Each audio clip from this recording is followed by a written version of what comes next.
Hello everyone. We are back to the podcast. That's just what we're gonna call it for now. I Mm. am JB, And I'm Laren. and we weren't able to record last week because of some unforeseen circumstances. But we are back today, and we're gonna talk about two more episodes and some Marvel news coming up. So that'll be great. Yes, indeed. Yes. Now we have two episodes of Star Trek: Strange New Worlds to sort of retrospectively look at or talk about for your listening pleasure, which in a way kind of works out because one of them has a lot more.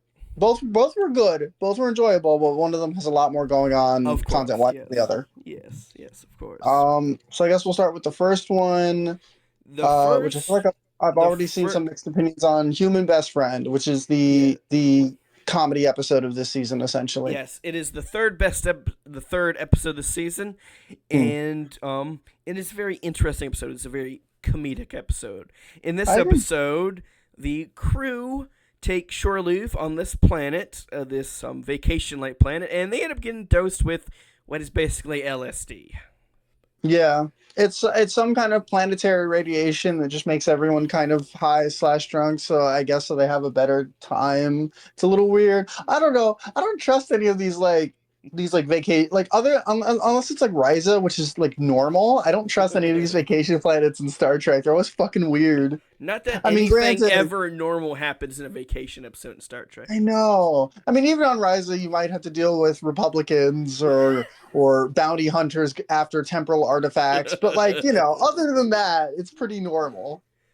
It was It's very. not like hallucination land where you can get murdered over and over, or LSD Right. plant here. Right. You got the LSD planet where Yeah, it very much reminds me of a TOS episode. it is very much like a TOS. It's like if a TOS episode combined with a 2000 sitcom. Right. Does that make It sense? it reminds me of Star Trek's like attempt at like the Hangover. The Hangover. Yes, it felt very The Hangover. I agree. Okay, so first, what's your general opinion on this episode? Okay, so ultimately, the main function of this episode is that Scotty and her, not a her, Scotty and Ortega's are friends now. They get over their kind of beef with each other over their different ways of looking at the ship as their place of work, and they become friends and Mm-hmm. they go on a little adventure. That's ultimately what Right. happens. Anything else in the episode, I'm gonna be honest with you, does not really matter. Like for example, I think Una Mm-hmm. pretty much spends the entire episode singing a Klingon language cover of Total Right. Eclipse of the Heart, Right. which is funny. But there's not really much else to say other than she sings Total Eclipse of the Heart in Klingon. Right. Where this was more about Scotty and Ortega's kind of bonding because they've been spending Yep. most of their time at odds with each other. Yeah. Oh, Lon was the leader of a street gang for like 20 minutes. That was funny. Yeah, because they want to do the British Street Gang thing. The British. Yeah, yeah. Pike got a tattoo.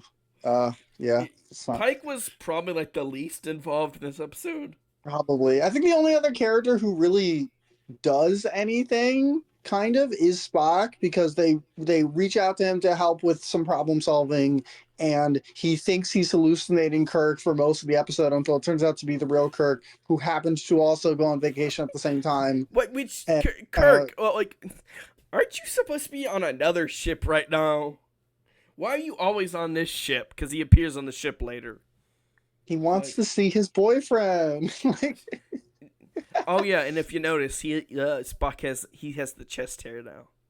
he does have his chest hair now. For everyone who got mad about him not having the chest hair, he has the chest hair again. It's okay. It's okay. Hopefully the eyeshadow will come back next. But Because yeah, this canonically, definitely he has chest hair in TOS. right. This definitely felt like they were making Kirk and Spock weird about each other on purpose. This definitely Right. felt like throwing the Spurkers a bone again, which I'm perfectly fine with. I think it's fun when they do that. I'm fine with it. I'm fine with it. I got no problems with it.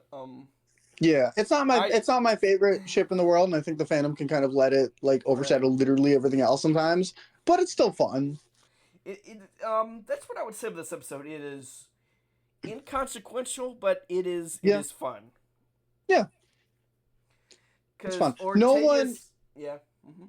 I was just gonna say, compared to some other vacation episodes, no one is like randomly a dick to create drama in this one. No one's joining a right wing terrorist organization this episode. Exactly, exactly, exactly. There are no weird transphobic jokes Right.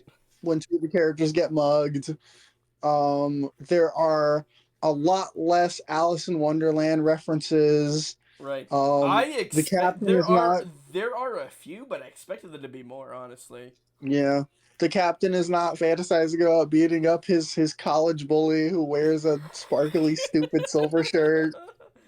And that guy, I gotta look up to see what that guy was. Woman, like, Finnegan, yeah, okay. yeah. So I haven't read it yet, but I own a Discovery novel where he's one of the main characters for some reason. It's Of him, Mirror. course. It's Finnegan, Mirror Giorgio, and Emily Dax. They're the main trio of characters for this book. It's called Die Standing. What a random thing to exist. I really need to get around to reading it. I Um, am looking. yeah, like yeah, it was just a lot of fun. There was some more there was some costume and makeup fun. Okay, so something I've Hmm. noticed with this show, and I don't think I've ever brought this up before, but like they really like dressing up. I mean, they like dressing up the whole cast ultimately. Like everybody gets to wear fun outfits in the show, which is great. But I feel like they like dressing up Celia Rose Gooding as Ahura especially. And I am not complaining, and I want them to keep doing it because her outfits are always on point and she always looks amazing. Hmm. Um, so yeah, that's about it. That's all I have to say there. Um, Okay, he's played by Dave Foley, who has actually been in Star Trek before. oh, interesting. He played Parth in the Lower Decks episode. Huh. He's a Ferengi. Oh, okay. Yeah. Lodex is like a handful of those. They're around, you know. Yeah. I mean, obviously, Quark and Rom are in Lodex, but Right, right. He plays the Chaddest looking Ferengi because he literally looks like the Chad meme, except he's a Ferengi. oh, the from one of the like commercials or TV shows or whatever. I think so. Oh, he was in. Okay, Oh, he was in Sky High. Okay, that's really that's funny. where I remember him from. He was also in Vampires Suck, but I've never seen Vampires Suck. I've only Me heard about it. neither. It sounds lame, honestly. Oh, he was in Toy Story 2 as well. He was a voice actor. Okay. Um, what was I gonna say? Okay, so like while Hmm. this episode is mostly like kind of fluff and comedy, which again is fine, but isn't like a lot to talk about. I do Hmm. think the bonding stuff for Scotty and It Ortega is just pretty it genuine, and I like it. it is nice. It is nice. Person I who flies agree. the ship and person who take care of the ship are having a Yeah, good time. it's sweet. I like while they get to the bottom of ultimately why they felt bothered by each other, and then they work through it like adults. It's cute. Right, right. I like that they're working through it like adults, which is good. Which is good. Right, right. But they didn't do that immediately, so they still feel like real people, you know. Right, right, right. The mystery itself was not really the point. It wasn't really that huge No. of a mystery. No, the mystery was a MacGuffin in the classical Yeah. sense, Right. Classical MacGuffin. Yeah. where it's a thing that exists to set up the plot that doesn't the thing what it is doesn't matter, Mm-hmm. as opposed to the sort of modern definition where it's like the shorthand for a central plot Right. device, item of power or whatever. Right, right. The best use of a classical MacGuffin would be, Mm, ironically, would be in a more modern movie like Mission Impossible 3, where the MacGuffin just exists for the sake of the plot. They never reveal what it does or what it can do. It just is, and it's important because the plot says so. right. It feels, I will say, it feels very much like they could change some details and put this as like like an Earth thing, and I don't think you'd have to change very much. Like the shuttle No, seems very much like a lost car situation. yeah, the settle's very much their car. I thought I for a second there I thought you meant like yes they could do this in modern day and they wouldn't have to change very much. For a second I thought you meant like they could set this on like a vacation resort on like Trek Earth and you wouldn't have to change very much, which is I guess also true. I mean they'd probably have to have the characters Mm-hmm. like actually actually be on drugs instead of it just being planetary radiation. Because Star Trek has always kind of skirted around Mm-hmm. the idea of like what is people's relationship to recreational drugs in this universe, Right. where like you could probably hypospray the negative effects of any drug away in like 2 seconds. So like it's a little surprising that everyone's not blazing it crazy. I know they're supposed to be, But my disciplined and thing would whatever, but be like the hyperspray could probably take the physical aspects of addiction off, but they couldn't. But the mental stuff is probably another deal that would have to be dealt with another maybe. way.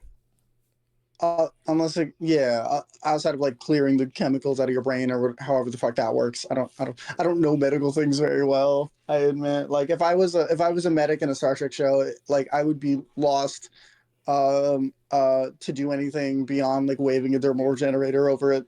you know, Have you ever heard William Shatner's version of the, because he's had a singing career, very interesting singing career. Have you ever heard of his Lucy in the Interesting Sky as with I put. Diamonds take? I Lucy in the don't Sky think with so. Diamonds. Maybe, but I'll have to it's show been a you it while. sometime. It is kind of crazy, and you can tell he's as high as balls when he's doing that. Love it. It's like Carrie Fisher being like coked out of her mind in the holiday special. Yeah. Yeah. It was a little fun. Yeah, Una. And okay, we got Una who does the Klingon stuff, right. and we got Uhura who is still high as balls. I think she's the most high as balls. I know. At least she's having a good time.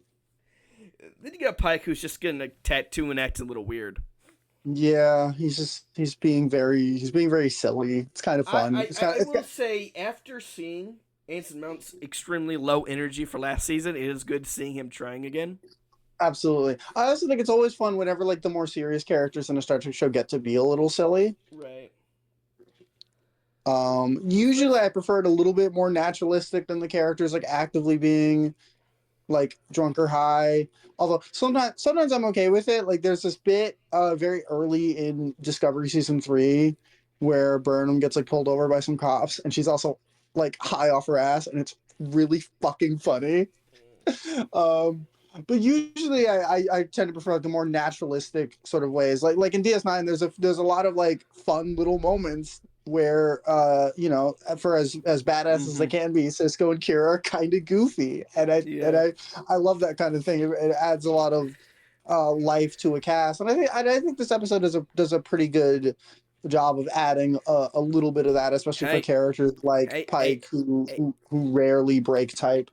It's better than the cast doing alien hopscotch. It's really good. I love the alien hopscotch. How dare you? I think it's cute. I think it's cute. I think this episode is silly, but not in a way that's insulting. I think that episode Sure, is sure. Not in a way that feels like particularly out of place, which can be a good thing or a bad thing, depending on how you feel about the comedy in this show overall. right. It's It doesn't feel out of place because there is very. the precedent of other comedy episodes, but also like the precedent of other comedy episodes has included like more than half of them being kind of annoying. So It's very hit or miss for me. The comedy can be extremely annoying. I agree. I agree. Whenever the comedy is not, I appreciate that it was a comedy episode with a subplot for Spock in the episode. Like Mm-hmm. the name of the episode is a joke about Spock Right. and Kirk. But it's not a wacky Spock episode, Right. which because those Which were really fun in season one and we've had too many of those. Too many of yes, I those. agree.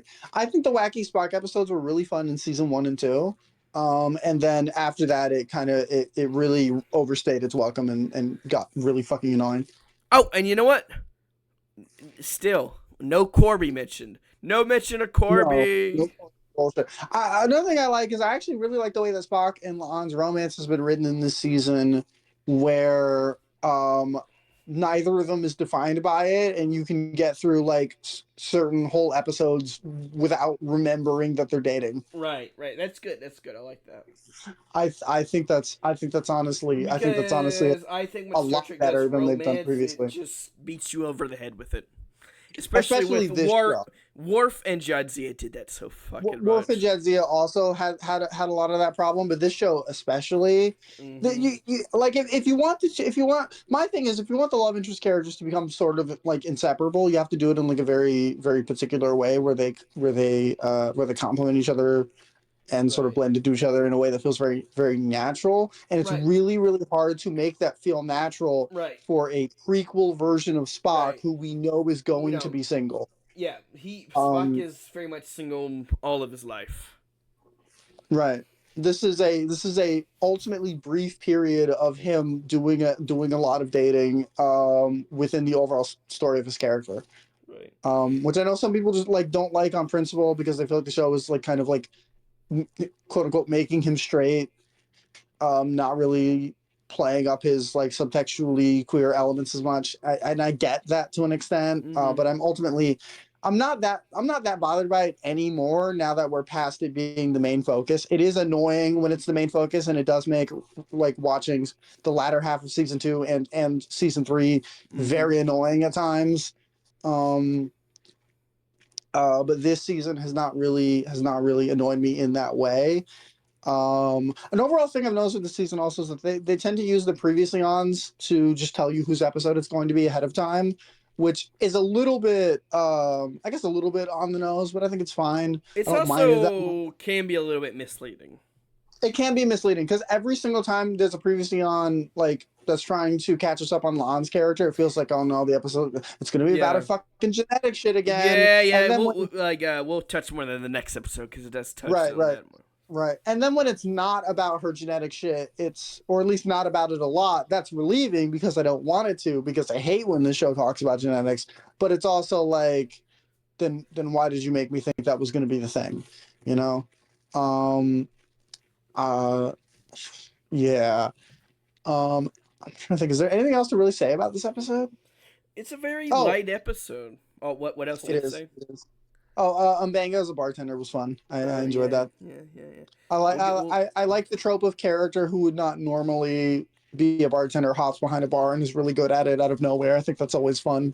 well, it keeps tradition of the TOS era doctors being alcoholics for some reason. This is true. This is true. We're still waiting for Scotty's drinking habit to start. I know, it's gonna happen. Was it this episode or the next one? No, it's the next one where Scotty says cross my heart and hope to get stuck in a pattern buffer, which is Oh, hilarious. Foreshadowing. this is hilarious. Like, Relics about that hey, Scotty. you think if we wait like a decade or two, we can get this guy to do old Scotty in the TNG era? Yes, that would be fun. That would be so much fun watching these actors age up to be able to do like TOS movie era versions of these characters or like you know TNG even older versions of these characters. I think that would be fun. All right. Let's get on to the main event, the one Yes, those people that are watching are probably watching for. right. I don't remember what it's called. Fuck, I One minute, forgot the. I got my phone out right here. I'm looking at it right Okay, now. thank you, because I forgot what the fuck the episode's called because it's like not in This English. is a case of Casario. I'm gonna go with Casario. Yeah, whatever the fuck that Either means. that or Cesario. I don't think it's Yeah. Cesaro. So this is the noir episode that has been teased in the opening theme visuals for this season up until this point. Um um or as some have called, you know, some might call it, you know, the Casablanca episode. I have not actually seen that movie. I'm sorry. I'm a I zoomer. No. will. I will get to something later where it's like, Okay, I'm. okay, good. Because I don't have the frame of reference to make any of the comparisons. I can only just kind of judge the episode as it is. And on like my general knowledge of noir tropes. And speaking of noir adjacent things, the setting for this episode really is just fucking Gotham City. It is. They got the spotlights and the blimps. I The know. blimps. I'm half expecting one of the blimps to like change from having been the Warner Brothers logo and the da na na na. I was thinking like, wow, man, the merger hasn't even went through and they're already crossing over with Batman. Oh my god. Oh god, I hope that merger doesn't happen, but that is I funny. know, I know. The merger is something I don't want to happen, but it is hilarious to think about. Right. This is another episode with excellent Mm-hmm. one-off fashion for the characters. Everybody looks Yeah. fucking great in this episode. Like Una and Mbenga and Ahura, they're the main focus of this episode. They got that shit on. They look Okay. good as hell. Okay. So Love that for them. just to set a baseline, the main beat of this episode is Ahura, um, Una, and Benga. They go down to this planet that is currently occupied by the Klingons, Mm. and they start doing some revolution shit. Yeah, and there's a lot I really like about this episode. There's also a B plot of on investigating something that turns out to not really be a problem, but does require her to kind of break the rules a little bit for the sake of a friend and a friend's friends. But we'll get into that in a second. Yeah. So I one thing I really appreciate about this episode is that I mean, it's not like it's not the darkest thing in the world, but it doesn't really hold back. Like the occupation is very like World War Mm-hmm. II, Mm-hmm. kind of France-ish. Like it reminded me of, but more overtly of the Wow. Killing Game from Voyager, Wow, and it's more ripping off their. subtly. Well, they both rip off Casablanca, so that makes Well, sense. there you go. Well, there you go. It reminded me more overtly of the Killing Game for Voyager and more subtly of crossover from Deep Space Nine and sort of Mm. the themes that that episode deals with, even though it's not overtly doing Ah. like a genre thing. That one. Oh god, that'll be fun though. A Mirror Universe episode that is also a genre play, but So, not in this show. There's too so many of them. basically, in this universe, Una is mistaken for one of the leaders of the resistance, who just Right. happens to be dead. Whoever. They happen to Right. look exactly alike, Oh, Star Trek. which they question this at first, and then I'm like, this is going to happen like so many more times in TOS. Just roll with it. I know it is a very TOS style story conceit, but in a good way, in a way that doesn't feel it feels like kitschy and retro and like in a fun way, not like it's like replicating some of like the lazy the laziness of TOS and using referencing it as like a late class. season 2, and it's Earth that just so happened to be so close to Earth. It is a little bit like a non-comedic a piece of the action also in some Right. ways. Mm-hmm. Um if I were to compare it to like just to finish the sort of the group, I guess if I were to compare it to like a TNG episode, it would be like the fuck is it? Not the Big Goodbye, the like gambling planet one with the weird anomaly and Data being good at cards and shit. You Oh know, yeah, you mean the the Royale, Royale. that one. That's the That one. episode is it's I love good that for episode. That was season fun. 2, but that doesn't mean it's great.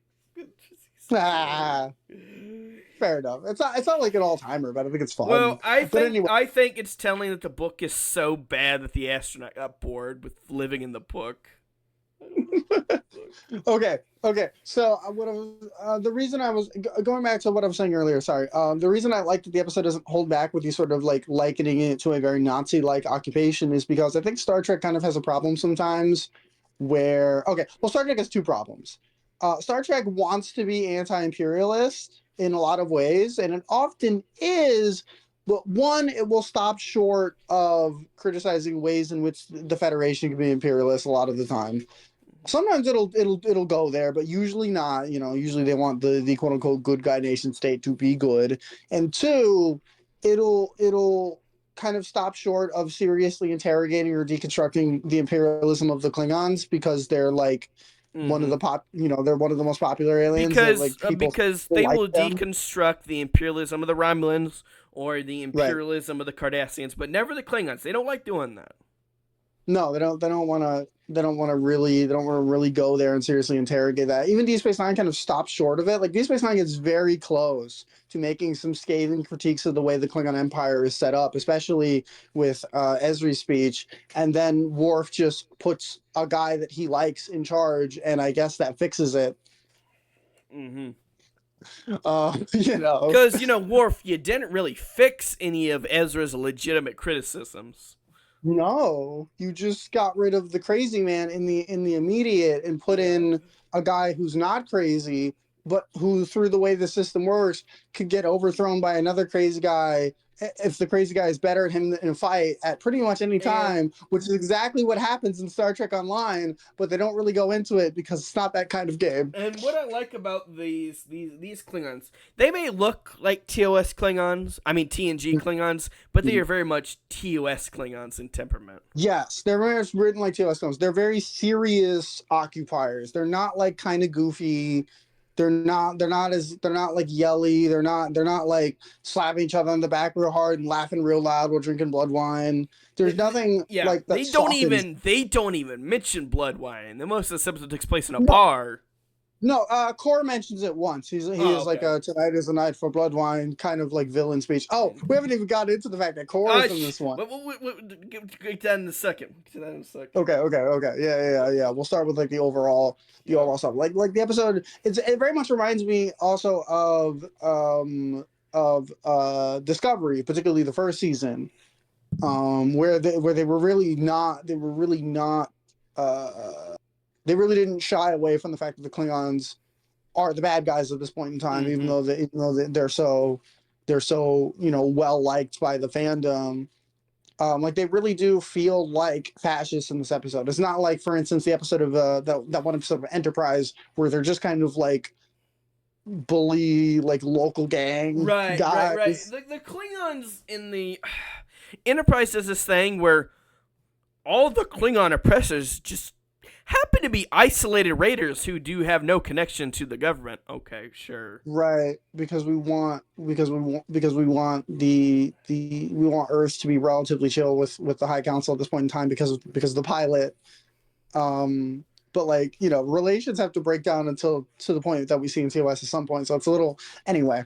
We But still don't know why the Klingons just isolated. Enterprise, spoilers, Enterprise never answers why the Klingons just went silent for like almost 100 for yeah, over 100 yeah, they years. went silent for a long time between Enterprise and Discovery. It's interesting. Because Enterprise, spoilers, leaves off Hmm. pretty good with the Klingons. Right. It's pretty It may be due to internal tensions based on how fractious they are at the very beginning of Discovery before Takuvma galvanizes everyone, or at least attempts to. And then Laurel obviously finishes that task. Which, speaking of which, so since they have not said otherwise, another interesting sort of moral complication is, unless we're told otherwise, Laurel is still Chancellor right now. I assume so, unless we're told otherwise. That might Right. be. It might have slipped in an episode that I don't remember. No, I don't think they've ever said that anyone other than her is in charge. And Discovery, especially in season two, with some exceptions, like acknowledging what happened to Ash, presents her as mostly a good guy, quote unquote, and fairly amenable God, to the Federation. So this is a very it's just that one thing. It's just so. yeah, no, that wasn't great. That should have been handled a lot more delicately, but if they were going to go there at all. But this is a very different sort of turn. And I guess the series has kind of been like this overall to see the Klingon Which Empire. Laurel being the Chancellor is also extremely funny that it, that the Klingons are such misogynists in the TNG era. I've always speculated. I mean, because we already had Azadbur from Star Right. Trek Six, who was a very powerful leader, who was a woman. I've always speculated that the misogyny is a direct reaction to certain men who felt threatened by the likes of Laurel or Azadbur and didn't want such a politically capable woman of becoming a threat again. Um, In Star Trek Six, none of the Klingons even really mind. It's like, oh, no, the Klingons get worse about this particular thing. right. I assume the sexist laws were thrown out by the time Martok took charge because that man loves his wife. I would assume that he threw out those laws. He he loves his wife more than anything. Love that for them. Okay, so from one famous Klingon to another famous Klingon, Yeah. we got Core in this episode, who has not been seen since DS9 season 7. Yes, DS9 season 7. Yes, that was his last appearance for it. So it is kind of crazy, like in release order, to go from like likable, funny old man Core. It's like, oh, he was a yeah, he was kind of a fascist in his youth, but he's grandpa now. It is kind of hilarious because like okay, like it is even in without the context of this episode, he still was not great in Aaron No, and in Mercy. TOS he was Yeah. ruthless. He Mm-hmm. was cold as hell. It was kind of awesome. Like he's still the best actor Klingon in the original Oh series. yeah, yeah, yeah. He Um, is definitely the best actor Klingon in the original series. and this is definitely that guy. Right, right. Maybe even more so. And He's we really good. and I do have to clear some misconceptions. I think a lot of people might have misconception. John Calicos, he Mm, is he's not white. I just want to make that right, exception. right. They still the makeup is still different than his actual face, but Right, not right, right, um, which this bypasses that problem entirely. right, right, Um, right. By Core is now played by a person of color actor. I don't remember his particular name. He does very well in this episode. he does a great job. He's really good. I may need to like track him down in other stuff now. Yeah, I I looked up thought his like name. I know him. I know him from Law and Order because he has a recurring role in the Law and Order franchise. That's where I know. Interesting, He looks interesting. very much like the man who I don't want to attempt to butcher his name because I probably will. Mm. Who plays the High Evolutionary in Yeah, they look similar. They look similar. Those yeah. two guys in He particular, they also look has similar. a role in Peacemaker too.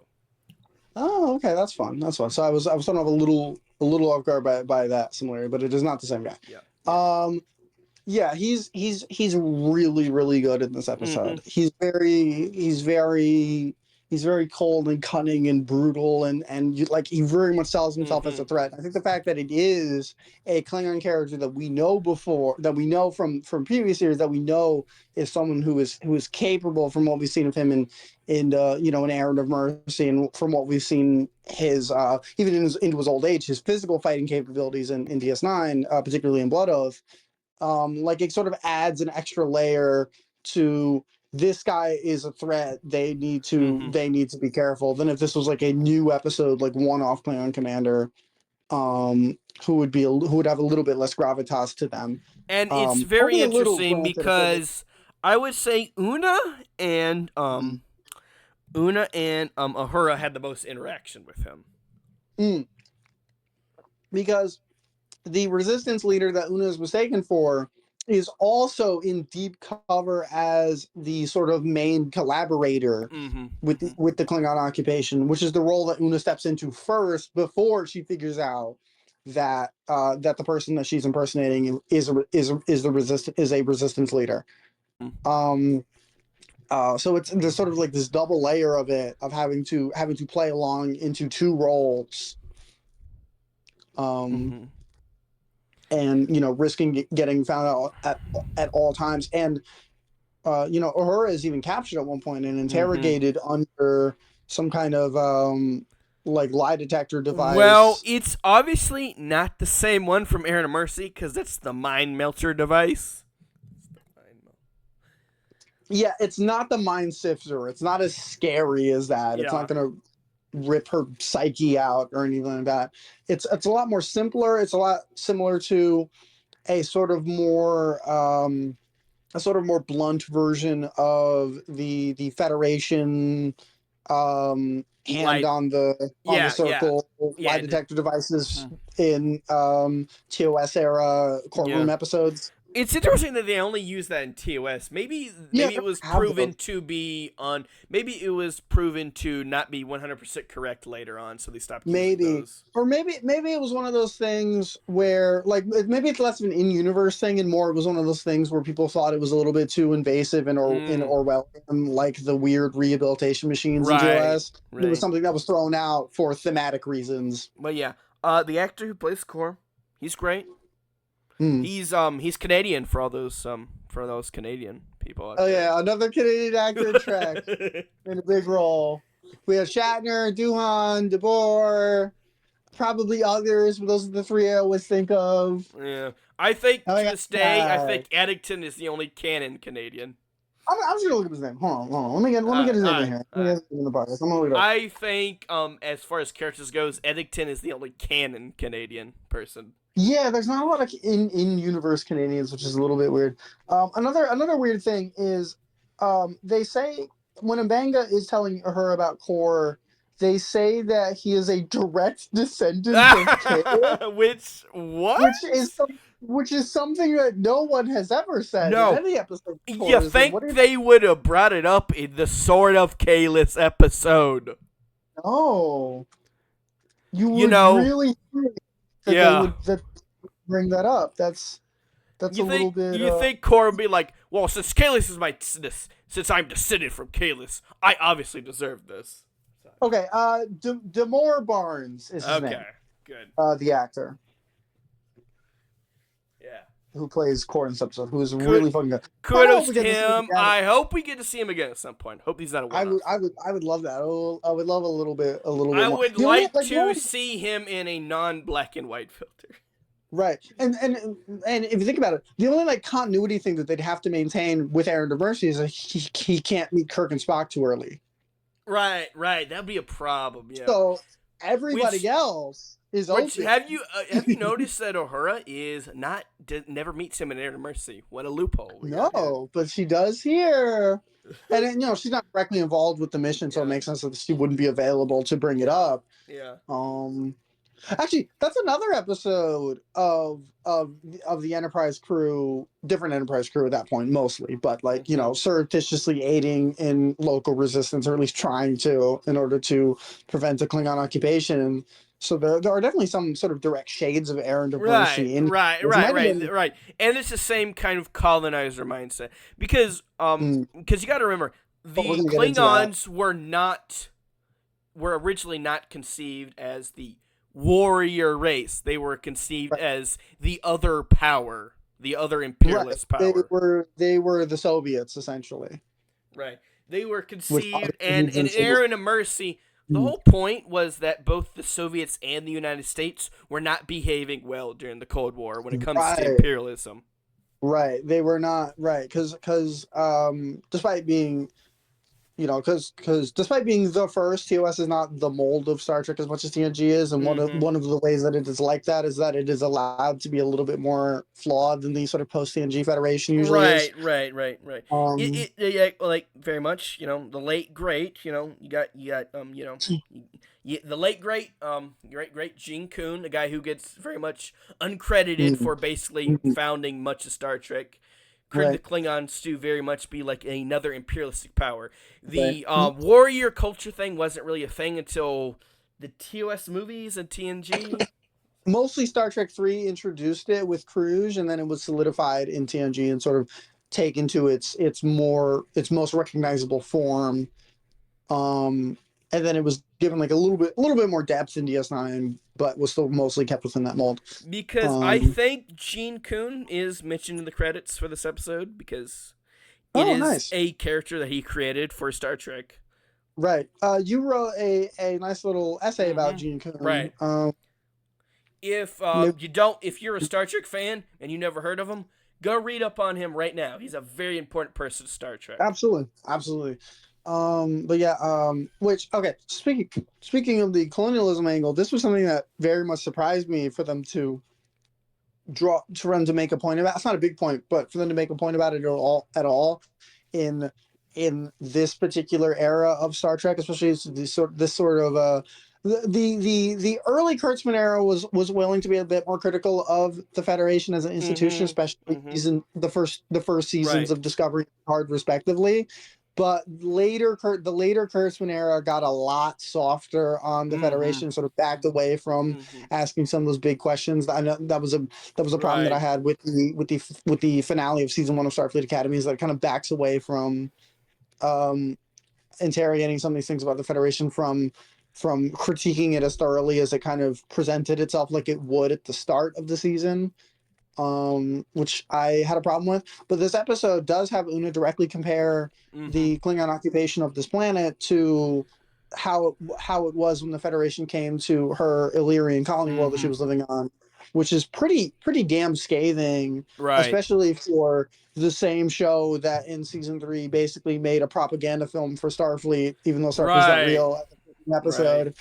Um, so I'm very Although I I I I have appreciate my them own going. problems with the Illyrians and their The Illyrians are a tricky. Yes, I think we talked about this a little bit. and This is kind of their going and their into like eugenicist culture. And I don't want yes. to talk about that. This is kind of going into like doing Ed Asper First Fair commentary.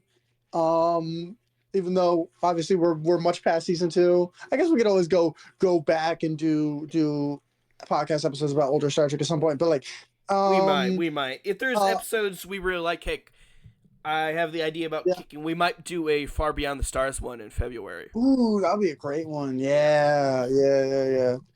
If you get me talking about crossover, I will never stop.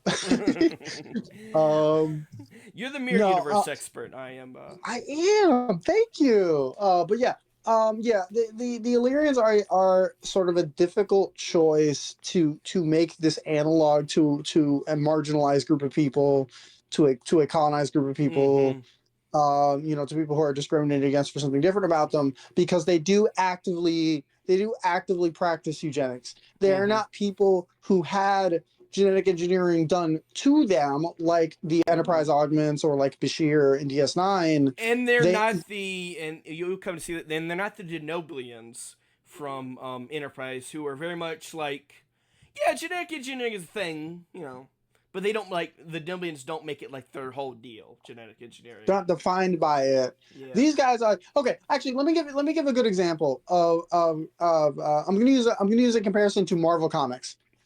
So in Mm-hmm. Marvel Comics, you have the X-Men who are an allegory for marginalized people, and yet some might argue, well, they have superpowers, they can really be dangerous in a Right, way that right. That's like always has been more of my a problem logical with the X Men, right. because like with the mutants can actually do tangible harm. Right. It has more of a. It's almost too logical for a comparison to racism, and I get that critique, but I think ultimately the mutant metaphor still works because they're born that way. They don't have a choice. Mm-hmm. Then you have the comparison, especially a particularly significant comparison because Marvel tried to use them as a replacement because of rights bullshit. You Mm-hmm. have the comparison of the Inhumans, Oh, the Inhumans are, yeah, the who Inhumans. actively choose to bake Right. genetic Mm-hmm. engineering and tampering into their society. They have the Teragenesis thing as sort of like a like Mm-hmm. coming of age thing. Like genetic stuff is very baked into them, so it's very hard to paint them as an analog to a marginalized community when they are kind of eugenicists. You can really only do it with Inhumans that were affected by like Terrigen Mist, like unwillingly, like Kamala Right, right. Khan.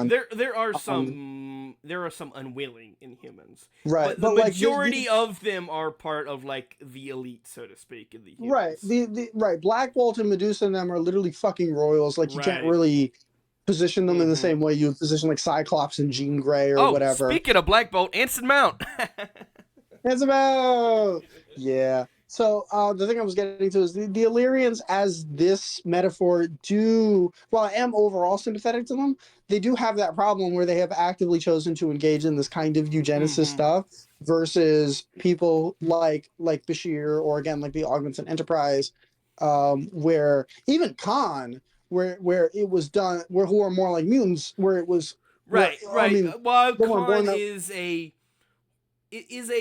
that is a person who made some really horrible choices and is ultimately a bad guy at the end of the day.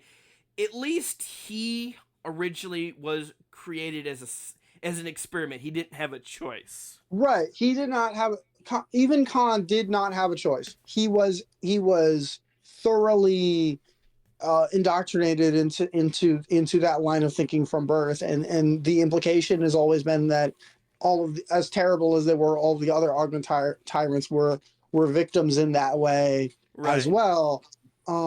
So that creates a little bit more of sympathy for the human augments versus the Illyrians who who do these eugenicists. You know, granted they don't have a supremacist mindset about it, fine, but they do these eugenicist practices on the regular. They don't have any. Nobody did it to them. They don't have any qualms about it, and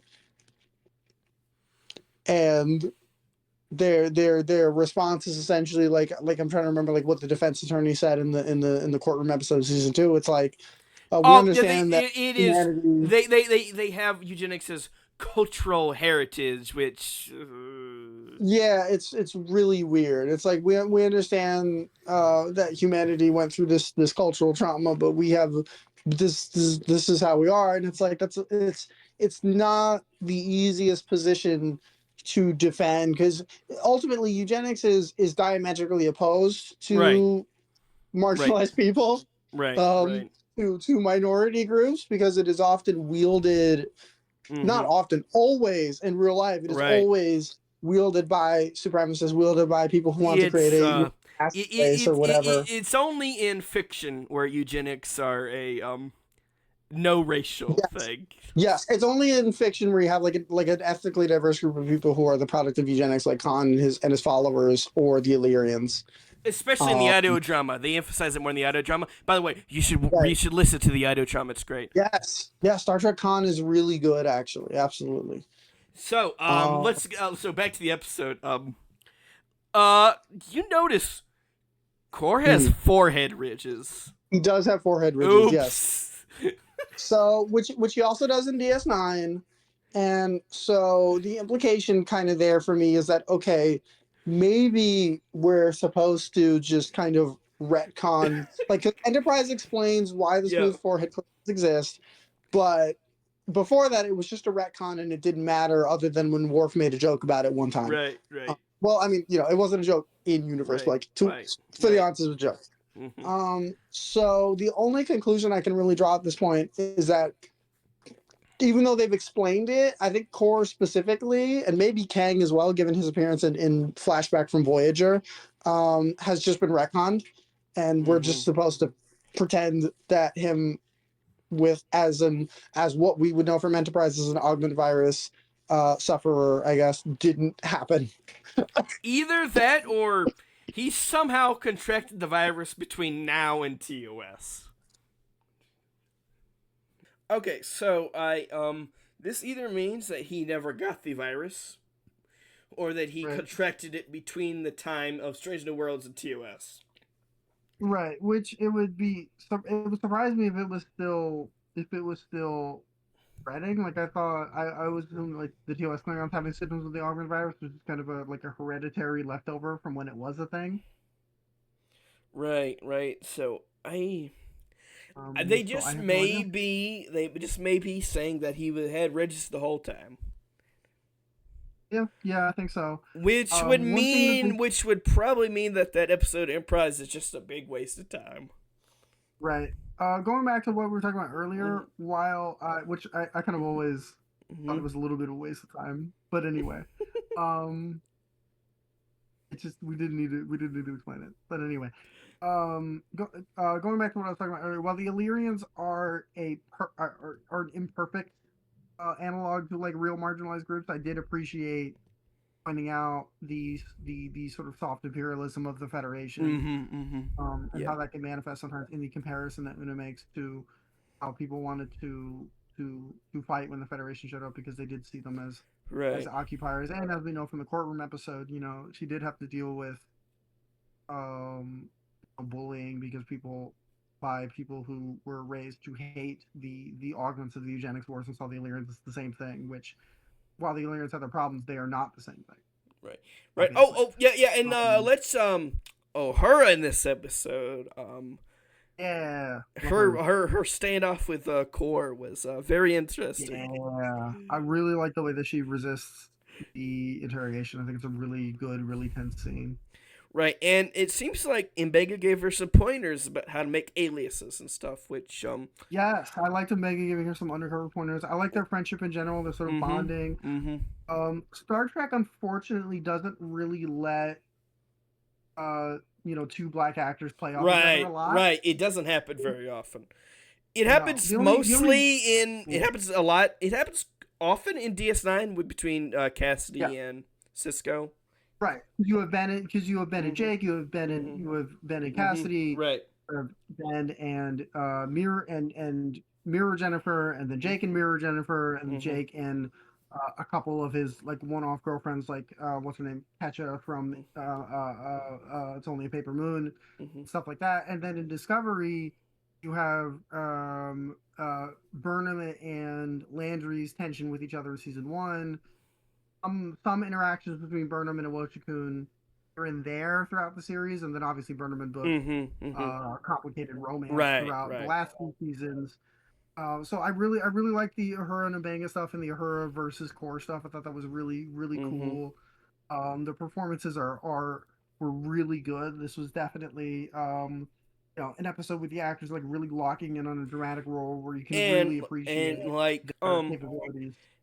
I think this is probably the first conversation between two characters from Africa in Star Trek. I think you're right. Yeah.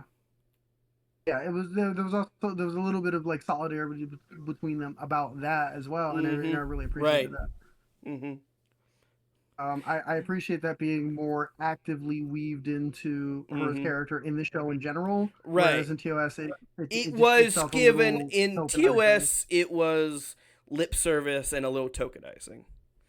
The Right. Other over. than when she gets her fucking memory erased Yeah, and that is back was to speaking Swahili. that's a weird episode. That's a really weird That was episode. weird. That was weird. But yeah, Una does great as the lead of this episode, or I guess Rebecca Main as Una. Um, I really like how this conflict kind of pulls at her. I like that kind of drama for Star Trek characters of when something that they're not directly involved in, to them emotionally, and they feel a need to Mm-hmm. do something.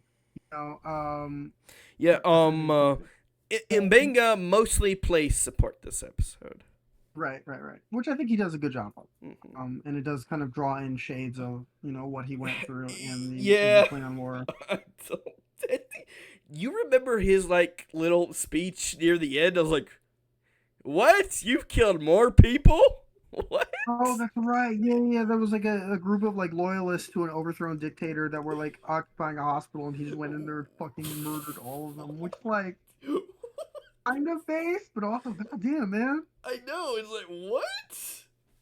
goddamn, bro is You. unstoppable. It's like Fuck. he said. He basically implies he did it himself, all by himself. What? Yeah, that's a Why little is bit this guy a crazy. doctor? Why is this guy A a little bit doctor? crazy, but yeah, it kind of reminds me of, like a very like a kind of conflict that like characters would have in DS9 a number of times. Like I made the comparison earlier to it sort of subtly reminding me of some aspects of crossover, and Mm-hmm. it Una's reaction to the situation does remind me a bit of the way that Kira and Bashir become invested in the cause of Terran freedom and help kickstart the Terran rebellion by Mm-hmm. inspiring Smiley and Mirror Cisco.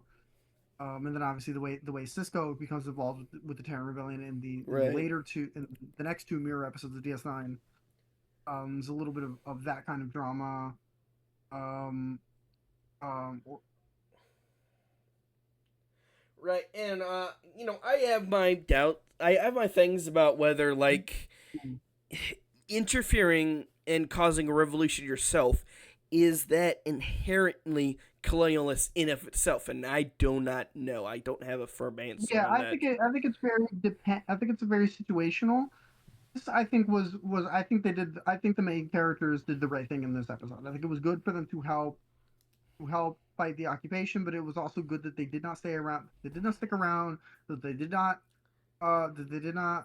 um become too involved, But and that they did not that try could to. also have the complication of after they leave, maybe it could have got worse. The Klingons could have cracked down on them harder. That's a It's thing. possible, but it did seem like they had a very good head start, and a lot of people were leaving. A lot of people were evacuating, so ultimately there might not be much of a population for the Klingons to crack down on. It's just like one of those Um, things. Like you just got to make sure you don't make a situation worse. Absolutely. One thing I appreciate in reference to how this sort of larger power assisting a revolution like that could be colonialist is I like that they weren't trying to segue helping them into bringing them into the Federation. Right. That would have been, I think, very very pointless. Right. Like Right. I brought this up when when we first watched the episode.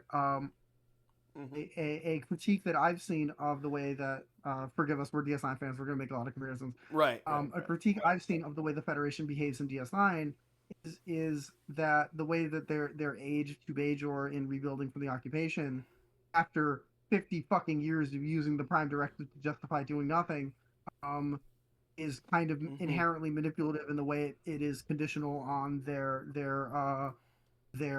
progressing towards Federation membership, Right. and that is Right. colonialist, and Right. that is kind of fucked up. Right. No, yes, Right. granted, the Bajoran government Right. did seem to ask to try to Yeah, join, or at because least the Federation did not ask the Bajoran government. The Bajoran government seemed to ask them. right, but it is still a little bit like it is still an understandable critique of the way that the Federation is conducting itself, and Right. it Hmm. does make Right. the initial skepticism of people like like season one Kira very understandable. Right. Right. It Even does. though My we thoughts usually see the on Federation as the good guys. I think the Federation dropped the ball on the Bajor situation, but my thing is Yeah, I think they should have offered aid and support, but I don't think they should have directly gotten involved. Like no boots on the ground. I don't think that should have been a thing for them.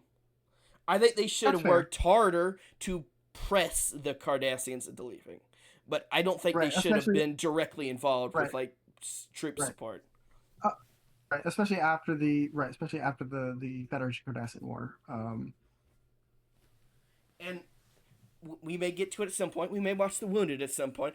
I think the Yeah, Federation should have just given the Cardassians a big black eye and taught them a lesson. honestly, yeah. At that point, like I'm generally against. I don't like the Federation to be like too too militaristic a lot of the time, or Starfleet, I guess. Like even to the point where in one of the I think it's like episode two. It's one of the earlier episodes of Starfleet Academy where they're doing like the drill sergeant stuff with Laura Thok, and they're doing like the duty, service, honor, and like me personally, I get a little uncomfortable I at know, the I know. idea of Starfleet having that like oorah kind of culture. Like that is a little bit. I know, I know. I have a different take on that, but but I understand your point of view.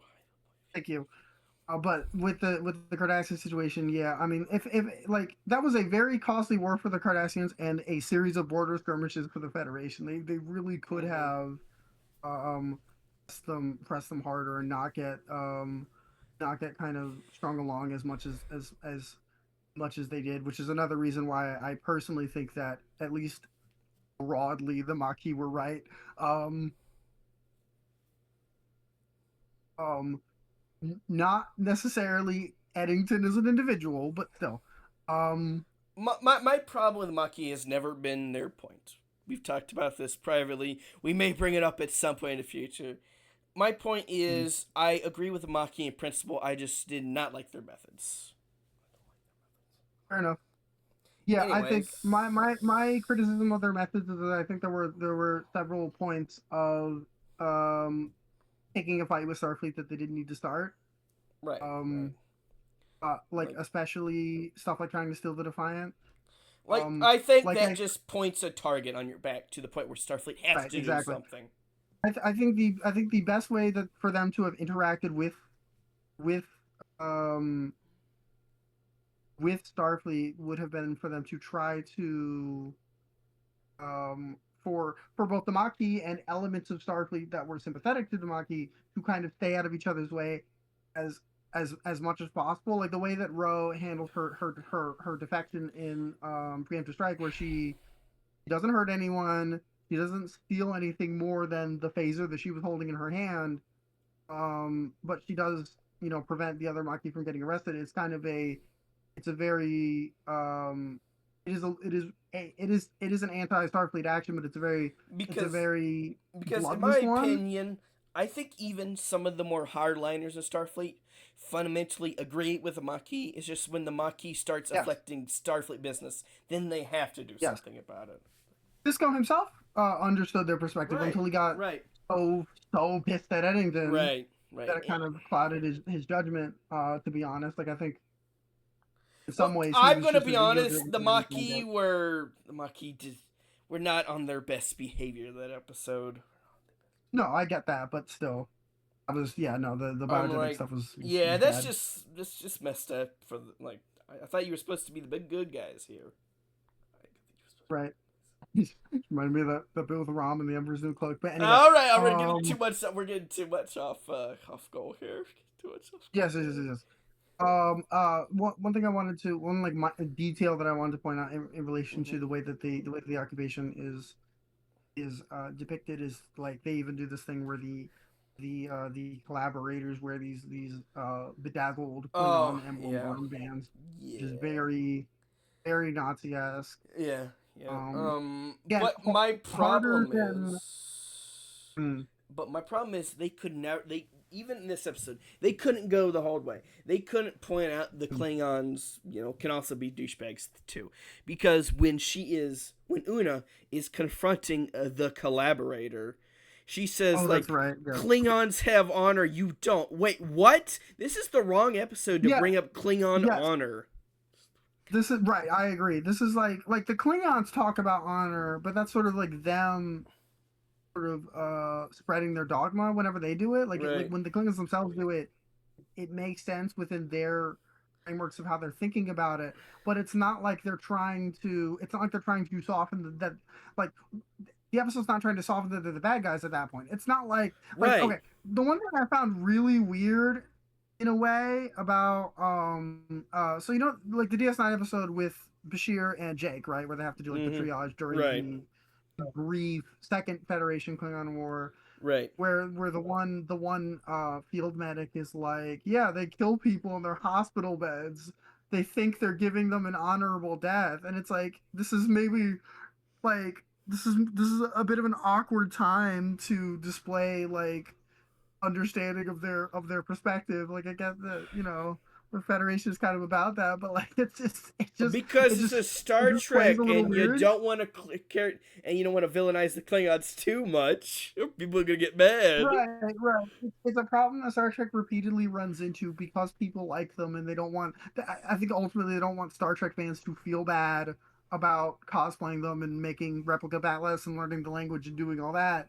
Um, um, um, Let's just put it this way. which granted, like, There are I have never ran Hmm. into a Cardassian Union fan in the wild. Let's put it that way.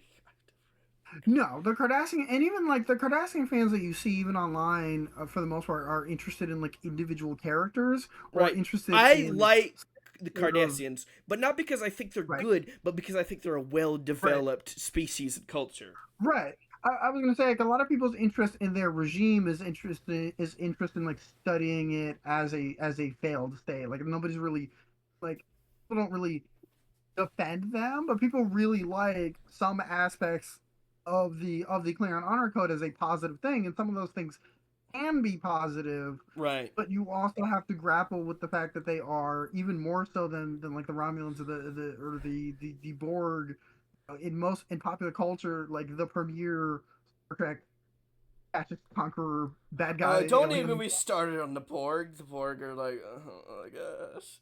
The Borg are like the literalist version of like a fascist state. Yeah. The Borg are fascist in like a very sort of metaphorical way, and not in the way that like a real state would operate, but it's sort of Right. the Borg are like existentially fascist. Right. They are fascist in like its purest conceptual level. Right. Versus an actual depiction of an empire, operating itself, like the Klingons or the Romulans or the. Yeah, I the- do not like, especially Rapid. since they don't bring honor much up in this episode. So I don't know where that even No. came from. The Klingon characters bring it up sometimes to sort of justify their Right. the sort of thought process on certain actions, like oh yes, you killed that person. Well, they were a coward. It was honorable of you to do that. And here's Stuff like the that. thing. I don't have a problem with it. I just want Star Trek to acknowledge it's a contradiction. I have no Right. Star Trek has a problem with both the Vulcans and the Klingons because they're the two most popular alien races.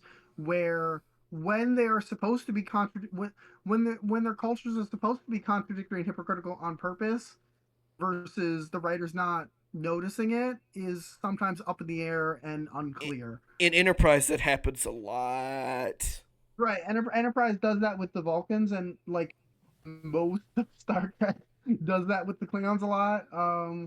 And yeah, it was weird to have Una give lip service to Klingon honor in this episode where she's seen them act the Right, ways that they right. do. This is Like you probably don't the categorically worst we've seen Klingons act since the Klingon War back in DS9. uh argue the Klingon War in Discovery season one. Well, yeah. They're like ruthless and I, that. Oh my I god. always get that confused because those are very much like Mm. DS. Get For that whole another episode time. about the For Klingon prison in another Discovery. Like time, that we'll place is talk. bad. Discovery is just Discovery feels like it was trying to do something different. Let's put it that way. Yeah, it was, but I mean, I think they still feel close enough. Like I still like think of them as a depiction of the Klingons in my mind. But Like the disco ones, very too much me feel like they feel like this is a very particular sect, and they kind of feel more like their own thing than general Klingons in the TOS era. It's complicated to understand, like that's complicated to fair. say. That's fair. This is definitely different than that. But I would say Yeah. like similar, at least on a base level, in terms of just being very ruthless. Right. These are And very very much dedicated to TOS. These are TOS style Klingons here. their conquest. Yeah. There's none of the silly TNG. Kalis, honor. Right. They're not like shouting all the time and looking for fights. Right. All of They that. only fight More when more necessary bullish. in this episode. Right. Right. They're not Oh, as oh, bullish as the TNGR clans could be sometimes. all right, and let's talk about okay. Um, Oh, I the B know. plot? Is that what you want? Yeah, let's talk about the B plot. Okay. So I Go ahead. don't love. I think you agree with me on this. I don't love the impetus for the subplot because it's No. okay. So it's Una has a security concern and she's worried that it's because her augment DNA is making her paranoid or whatever the fuck, which is dumb and bad. And I'm tired of the genetic stuff. I expect okay. I don't like the genetic stuff with Lon in two ways. I don't like the implication that being an augment makes her like genetically predisposed to behave a certain way because it's just biosenseless and bad like on its face, and the augments were always clearly presented as having been the ones from the eugenics wars were always clearly presented as having been deeply indoctrinated into thinking the way that they did. Hmm. So treating it as something inherent doesn't make sense, and I really wish the show would just like would finally just say like, oh, this is like this is a misconception that people have because of how traumatic the eugenics wars were, Right. but it's not true Right. and it doesn't work like Right. that. Right. Uh, I will say, you'll get to this eventually when you watch Enterprise. Enterprise is the first time where they explicitly say the augments acted superior because they were told they were superior. right, the Enterprise episode is very in line with what at that point had only really been like beta canon stuff, like the Rise and Fall of Continuity and Sing by I think Greg Cox and stuff like that. Um, Right. um, Right. but yeah, it's And the on plot with the transmitter, right. I was just gonna say real quick. The second reason I don't like the genetic paranoia thing is because they make this point in the god awful Four and a Half Vulcans episode Ugh. where her the combination of her augment DNA with the Vulcan DNA makes her act like a stupid stereotypical caricature of a Romulan. And Right. for some Right. reason, even though she's only really experienced one Romulan, and that Romulan was in a human disguise at the time, Yeah. she is aware of the comparison. And the augment stuff is bad enough.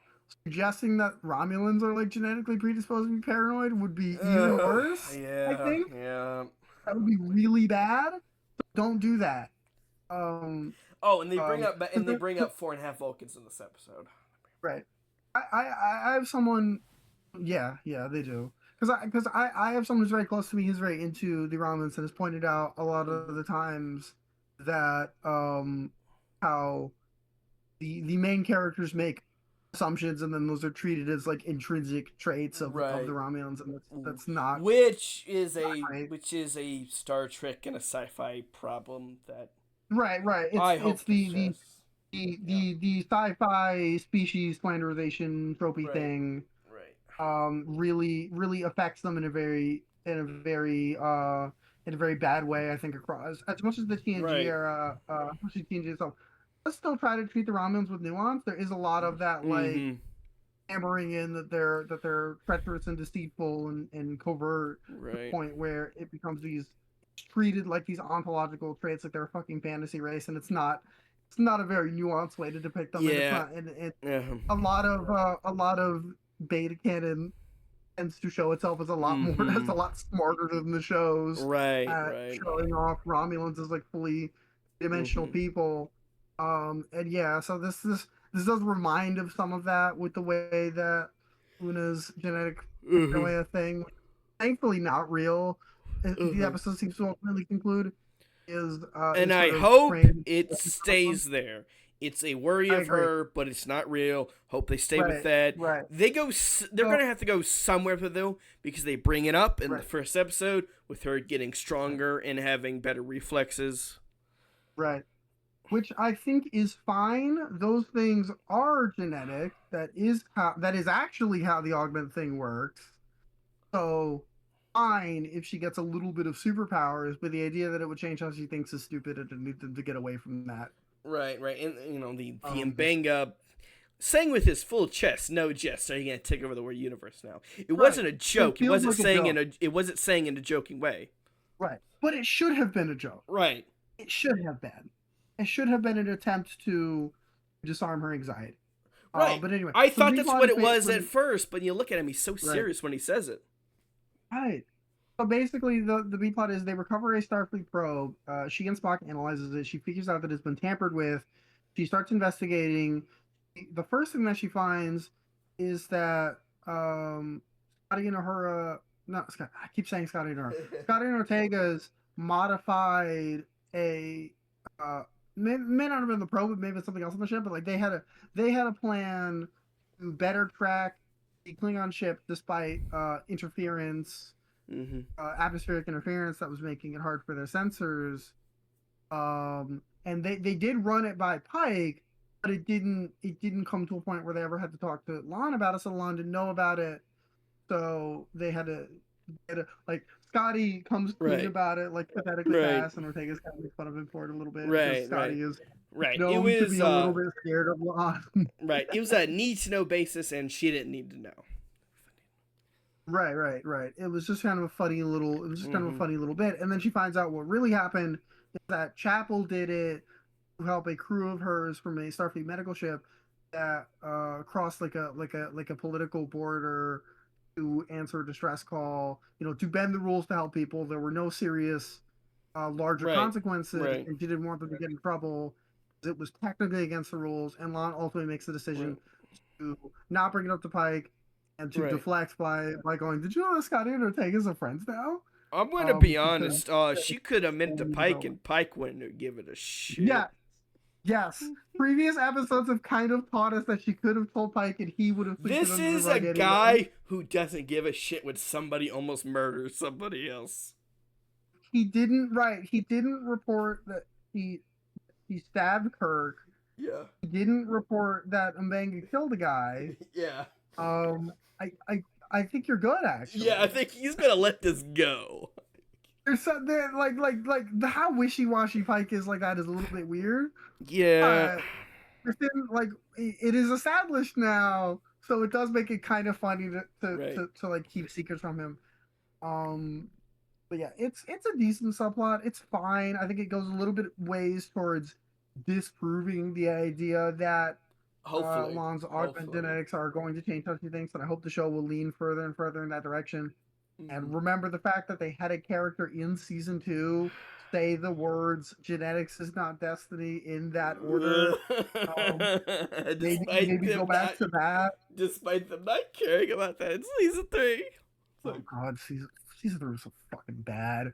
Have you seen the horse drawing that progressively gets worse meme, but it's being confirmed? yes, but I will say, My the season 4 horse is looking a little better than season 3 horse. Yes, I would swap season three and four, but I get that Right, that wouldn't make sense like right, chronologically for the joke. right, But right. I would though. The first season is so fire. What happened? I know this is still better. I would say this season so far has been about on par with With season season two, 2, where it's yeah. not as spotless as season one, but it's still pretty damn good Right, overall. right, right. Um, Season 1 was great. Like, yeah. I miss you, season one. I know. What made season we season one of Pig World was my dead wife. But yeah, the fucking I don't know, man. It's like it's good. Oh my Okay, god! But yeah. before you have anything else to talk about with this Oh, episode? one fun little thing is that there is a Mm-hmm. scene where her is able to understand what the Klingon characters are saying when they speak Klingon, and what they explain is that it is a regional dialect of Right. Klingon to a region called Gaul. Well, okay, Star Trek is never going to not to deal with the fact that like Earth being the only planet with multiple like Right. fully distinct languages is weird. Like they're like I get it, sci-fi tropes, but at least having different Right. regional dialects of Mm-hmm. languages is something that I think is cool to add. I really like Right. that. It's something that I've seen speculated about in regards to Bajoran culture in the fandom, Mm-hmm. Right. and I like the idea of applying it to the Klingons. I think it makes sense. I think it's really cool, and it obviously lets her show off her linguist capabilities. Then there's this interesting reveal that Core knew that she understood based on what Una is telling him, because Una is sort of showing her hand to sort of say like, "Hey, we need to communicate." Clearly, when she's still pretending to be a local collaborator who is Right. leader of the resistance, the twisting and turning I think is very fun. I like the sort of espionage like subterfuge stuff. I think it's cool.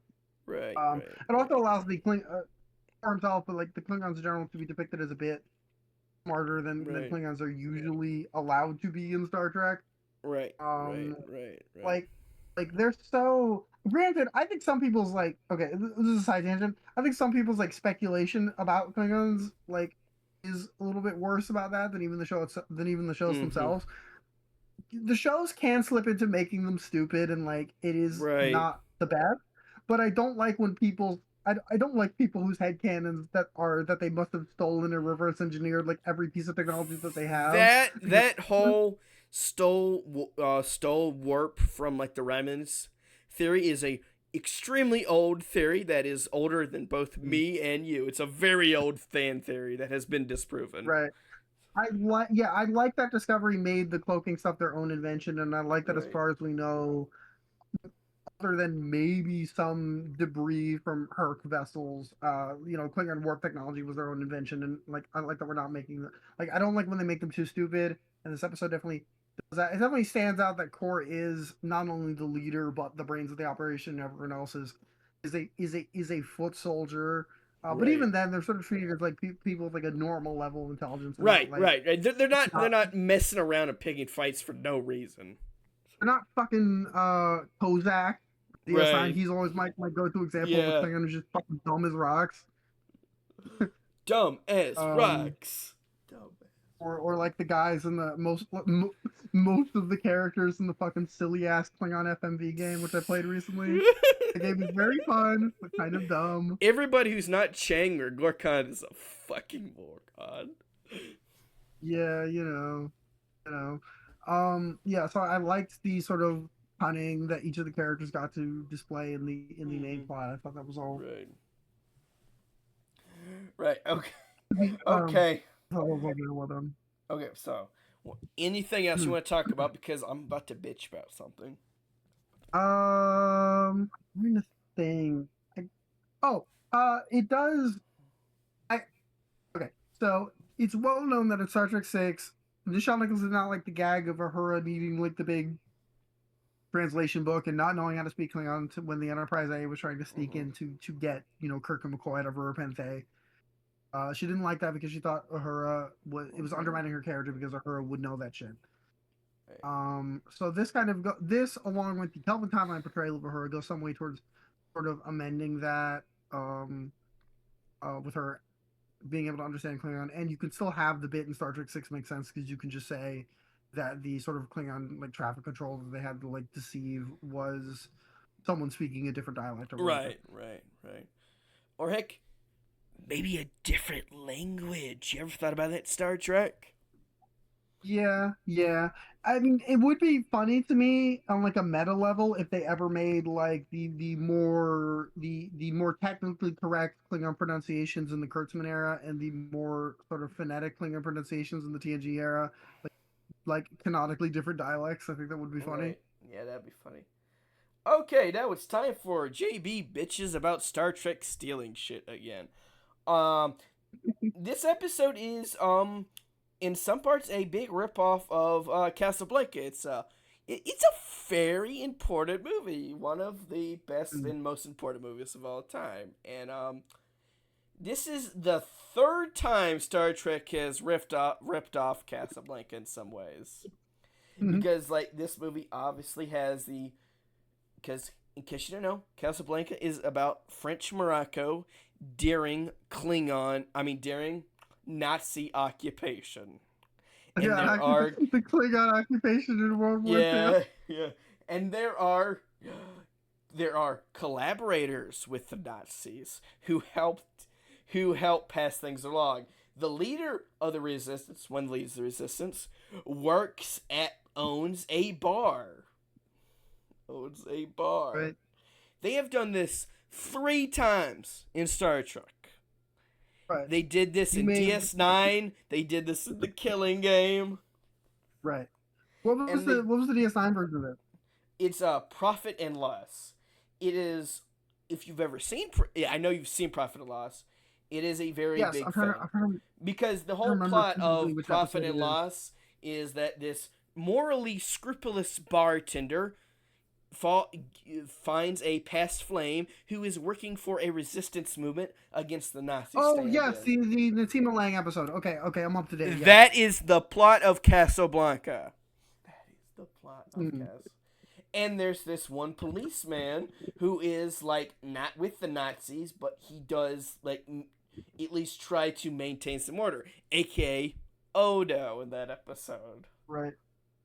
And they end the episode being like, well, that happened. Let's see if we can be close now, kind of things. It's exactly like that.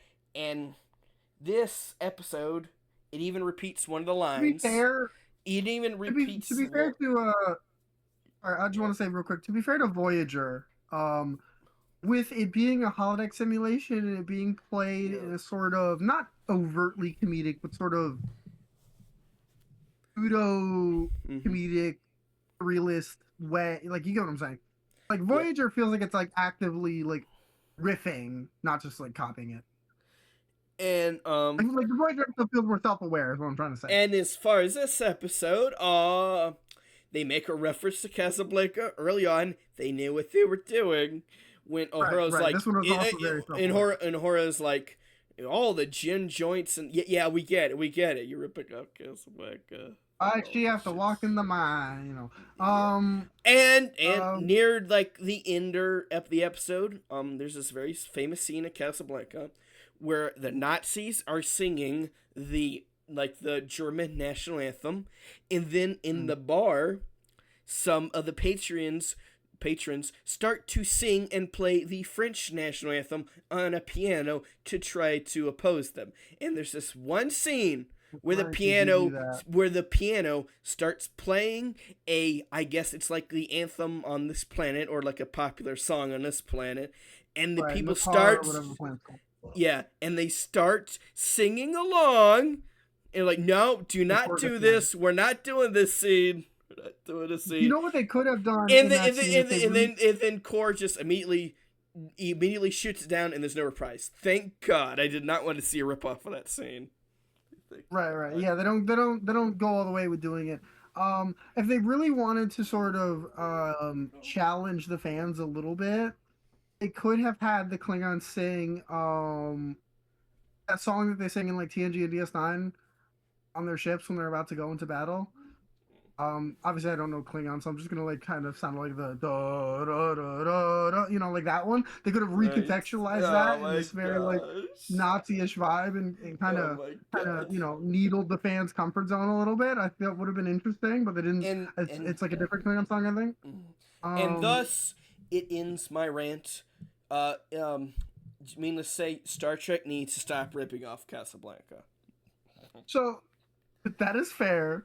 So going off of that, I think this what I said earlier about how I think self awareness makes it a little bit better and makes it feel like a little bit less like a ripoff. Because the DS9 episode just does it as the actual plot with like no like meta-ness to it at all. Stranger Worlds though, this to me is kind of the blessing, the sort of trade-off with Stranger Worlds' preoccupation with like genre play episodes, where the fact that they know the genre play episodes of Stranger Worlds are always very self-aware, so you know they're riffing on something intentionally, that it is a riff and not just a rip-off, right? They're not just copying it. They're not One of I would there's say a one of tongue-in-cheekness to it. right. I would say one of DS9's weaknesses when it comes is the line between tribute and pop culture. Like like DS9 was very aware of pop culture. It was the most pop culture aware Star Trek show. Mm, And there's a line between homage and ripping off, and I think DS9 just crosses that line like so much during its run. mm. Like they did that. There's other episodes where like, I've seen this before. What? Like, I know you like mob movies. I know you like noir movies, Mm. but come on, you can't do that. Anyways, yeah, Um, yeah. but yeah, right. It's yeah. The DS9 can sometimes just like do the tropes a little bit shamelessly without like the self awareness to it. That makes it a little, that can make it a little bit feel less like an actual ripoff. Whereas Yeah, I think Voyager they and almost Strange World doesn't. they almost got sued by MGM. That's why our man Bashir never got a sequel, because MGM is like, Oops. So look, we know what we're doing, and we're gonna sue you if you do it again. So we gotta. right. So what I was gonna say was with so the positive side of Stranger Worlds' genre play episodes is that they're always like self aware enough that it doesn't feel like a ripoff, Mm-hmm. which is good and Good. helps it Yeah. go down a little bit better. But it also can make the episodes feel very like cloying and nostalgia pandering, and that's Mm-hmm. why some of the past genre play episodes have gotten very annoying. Um, this did not do that. This was like Star Trek enough and like involved with itself enough that it didn't feel too much like it Mm-hmm. was just wanted to be something else, and it didn't become annoying. Obviously there is like the superficial aspect of like the planetary radiation that makes them see in black and white, whatever. Um, Yeah. but I don't think they went too overboard with it this time, which I am happy about. Okay. Okay. I think we've talked enough about this episode. You fine Mm. with leaving it there for this episode? We could talk about some other Um, things. think so as of right now. Okay. As for right now, you have the floor. What did you think? No spoilers, of course. What did you think about Spider-Man: Brand New Day? Oh, I fucking loved it. I thought it was really, really good. Good, good. And I have a little bit of something. I have seen half of Batman: Cape Crusader season 2, and Oh, cool. it is interesting. It is trying to be more serialized in season 1, but Mm. also it doesn't have the same budget as season 1. The animation looks, it's stylized very well, but the actual animation is very have you ever seen like a motion comic? It looks like a motion comic for Yeah, how I've seen motion stilted comics. Yeah, it is. It looks like one of those Watchmen motion comics with how it's animated. yeah. I've seen like I've seen the Superman Red Sun motion comic. I've seen oh, okay. So I'm gonna all cards on the table because he's on Netflix. I Mm-hmm. watched the Iron Man Extremist motion comic Mm. when I was a kid, I was definitely way too young to be watching the Iron Man Extremist motion comic. And like I know it's not fair, but That shit is gory. Like the guy blows his brains out like the first 5 minutes. yeah, like so I'm sorry. I'm sorry. far, I don't think it's as good as season one. Like Gotcha. from like a storytelling perspective as well, I think it's a little flawed. Their version of the Riddler is just he's just a psychopath. There's nothing really more Yeah. to him. He's not called the Riddler because he likes riddles. He's the Riddler because he likes riddling people with bullets. Right. Okay, whatever. It just does not capture the same energy, and I know it's unfair to compare to B-Test, but it just not have the same quality animation as B-Test does. B-Test still looks great. This does not look as good as B-Test. Yeah, I've heard. I haven't watched the show yet. I haven't watched any of the show yet. I'm interested in it. I want to like it, but I have. Some people have felt that it's sort of like a paler imitation It does. uh It of is. because It's. You'll notice in season 2, Hugo Strange. It's basically the same model as B-Test. They use the same yeah, model as because the one in it is B-Test. ultimately the same art style stuff. It is gonna feel very similar. Again, I'm still hoping I'll enjoy it, but I sort of I like the style, bits and pieces. but the animation is not nearly as good. Like the animation itself. Yeah, I get what you're saying. Anyways, all right, now do your thing. Let's talk about that Spider-Man movie that's good. It's coming up.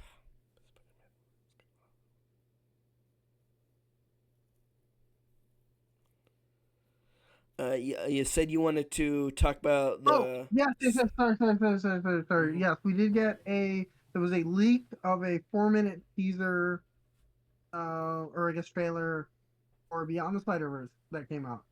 Um, it looked like the animation was still that Mhm. like slightly unfinished, but it was Right. still Right.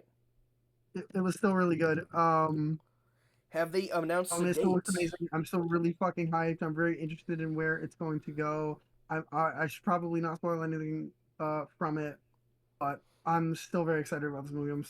Yeah, I because just I need have committed a grave crime. I have not seen any of the Spider-Verse movies. to. They're so good. I will You have to make make me me make you. watch them at some point. You have to make me watch them. Okay, I will. I'll do it. But yeah, have they announced a date or any kind of time frame? I forget the exact date, but I believe it's sometime next year. Okay, so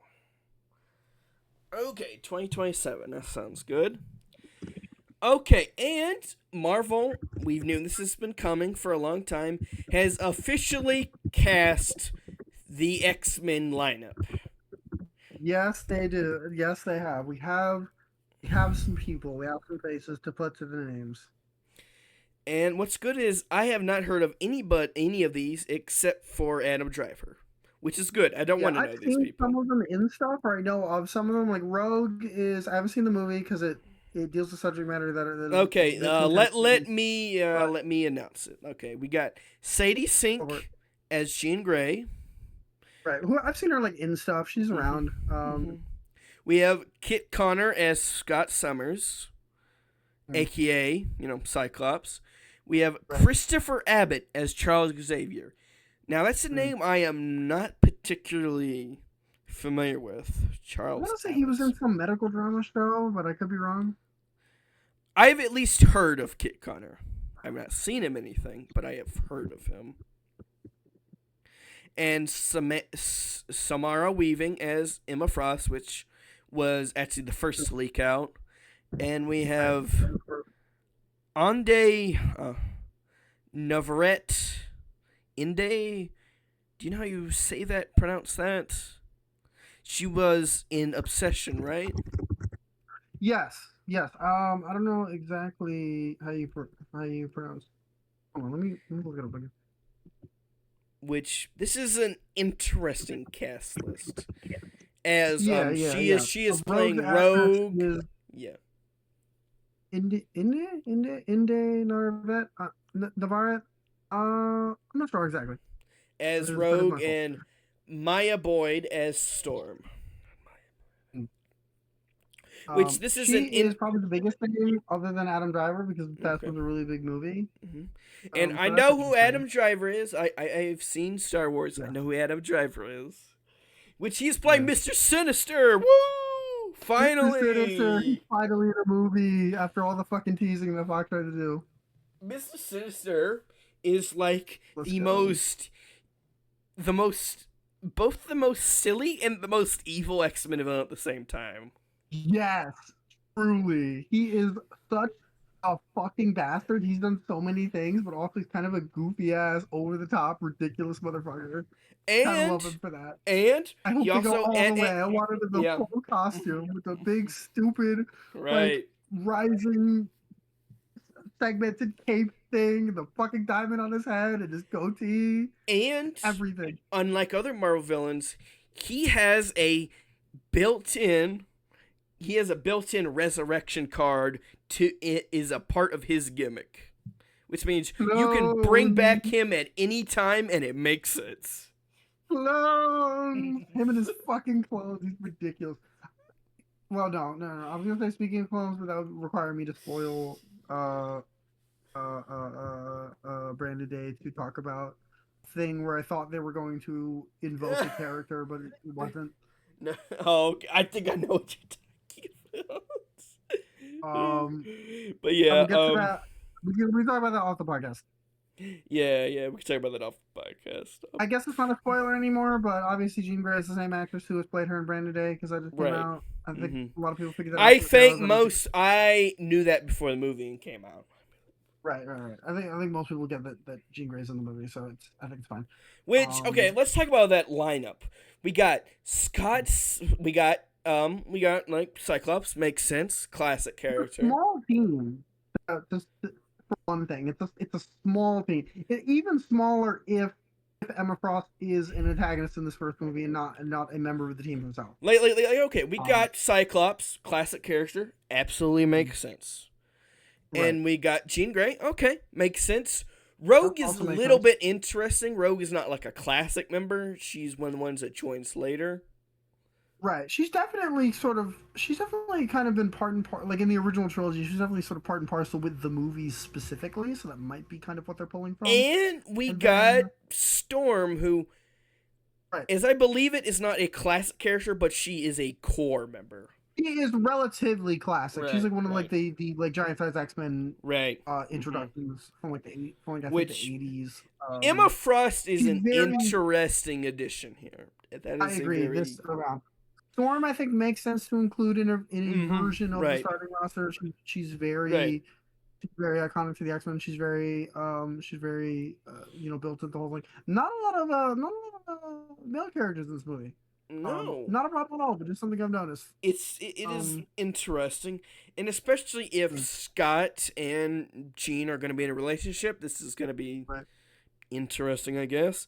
And you have Charles Xavier. Let me look up Christopher Abbott. I don't know who he is. I suspect that Jean will be will play the POV character lead role in this movie, as is tradition for most takes on the X-Men. I will say this is a pretty young take on Professor X. They're very young, yeah. It's very old. This is not Patrick Stewart, Professor X. No. This guy looks pretty young. Right. So yeah, with Emma's inclusion, we don't even know if she's going to be like, because like we haven't gotten any casting for like other members of the Hellfire Club if they be villains. So, like, is she gonna be an antagonist at first? Are they going to hint towards the Hellfire Club? Will she work for Sinister, or will she be a member of the team right off the bat? It would be interesting, or as like a spy. It would be an interesting take if she was a member right off the bat. Usually, she starts out as like a villain or an anti-villain or an anti-hero.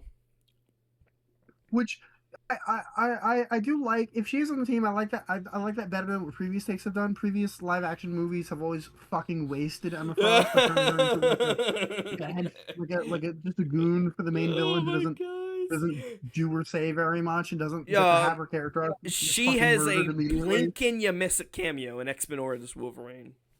Right, and then she's in X3 and she does nothing and then she dies, and then she's in first class and she like does nothing and then she dies. And At also least she like might do something this time. it's hard to it's hard to do her redemption arc specifically in like the first class universe because you've now made Shaw like explicitly a Nazi. So Right. yikes to have her working with them. And also like the way she's kind of shown in that movie does kind of play into my general issue with Oh. first class being an extremely fucking male gazy movie. Ah, that movie fucking annoys Also, me. huh? Christopher Abbott's married to Aubrey Plaza. Huh? Good for them. Oh, interesting. Hmm, cool. That's fun. I Oh, feel like oh, and if this will be a person of color, Miss Professor X. So, oh nice. I feel like yeah. in a slightly different timeline, Aubrey Plaza could have ended up playing Rogue Mm-hmm. in something. Yeah. I don't know. Yeah. So we have the very first person of color, Professor X. Nice. Not John Carlos Esposito like a lot of people wanted. No, I don't think he would have been right for the role, anyways. No, no, because he didn't even want to like do the whole wheelchair thing. It's like, Right. bro. In a perfect world, this is not a perfect world. We would have had a also, you know, like, like a wheelchair user Professor X, like in a perfect world. Right, Perfect world. But you know right. what? Which he's probably gonna be in this movie because of his Right. original status quo and it's Right. visibility representation is important and everything. Right. Um, Mm-hmm. I wonder if this is the cast or there are more characters and we just don't know yet. I hope there are more characters. Like, I want to see another live action Beast. I agree. Hopefully, maybe they I could do like I kind of. really like Beast as a character. He is my favorite X Man. Beast would be fun. I would love to see Beast. And That is fair. and Yeah. say what you want. I know Kelsey Grammer has some controversial politics, but I really do like his take on Beast. Yes, he's very good, and he did come back in the Marvels, I believe. And he's coming back again in For Danny Doomsday, Phantom. and he's come back again in Oh, Doomsday. So true. we'll see where But that yeah, goes. I kind of hope that they might do what the Fox movie or like what Fox movies did, where they have a couple other characters like known characters cameo in the background as like other students who are not directly Mm-hmm. involved with the plot, but who could become main characters later, like an X2, you have the parts where they sort of telegraph Pride and Colossus, but they're not main Mm-hmm. characters. What is interesting Um, about Beast is weird. Interesting thing about Beast is he's a character where his iconic look is not his original look. nope. His modern look is more of the definitive look. Right, which that happens with a few characters, but not many. Right. Because, he wasn't originally big and he wasn't originally hairy. Nope, That was a side effect of his mutation later on. nope. Which people don't. Weird thing um, that people don't talk about anymore. Um, his becoming big and furry is slightly kind of through a funny series of events intertwined with Patsy Walker becoming Hellcat, which is Right. a little bit That's of a trivia. whole different thing. That's a I know she's a whole other thing. I love her yeah, though. yeah. Yeah, it's I think. Maybe we could It's get Angel, like a good version of Angel. oh my god, seriously. That's another one thing. The movies always waste Angel. He never I gets to don't know. fucking do anything. Angel is always the pretty boy who does nothing in these movies. Right. Potential man. Oh, Iceman! Iceman is also not represented here despite being an original member. You can be my wingman anytime. Yeah. I have to. Yeah, I would be down for that if they wanted to include him later. So yeah, I don't know if it's gonna be just these characters or if these just the ones they're revealing right Mm-hmm. now. And let's see how the Chuds react to being a Right. mixed race Professor X. Let's see how the Chuds react. If they keep it relatively small, I think I'd be fine with that. I'd be interested in seeing the dynamics between just these characters before they bring in other people. Mm-hmm. Right. We don't really have anything of a plot yet, other than it's going to be sort of a starting. I assume movie. Mr. Senator is going to be the villain. I assume. Right, of course. He's definitely going to be the main villain. I think there was like a quote at some point where they were going to make Xavier's school kind of like uh,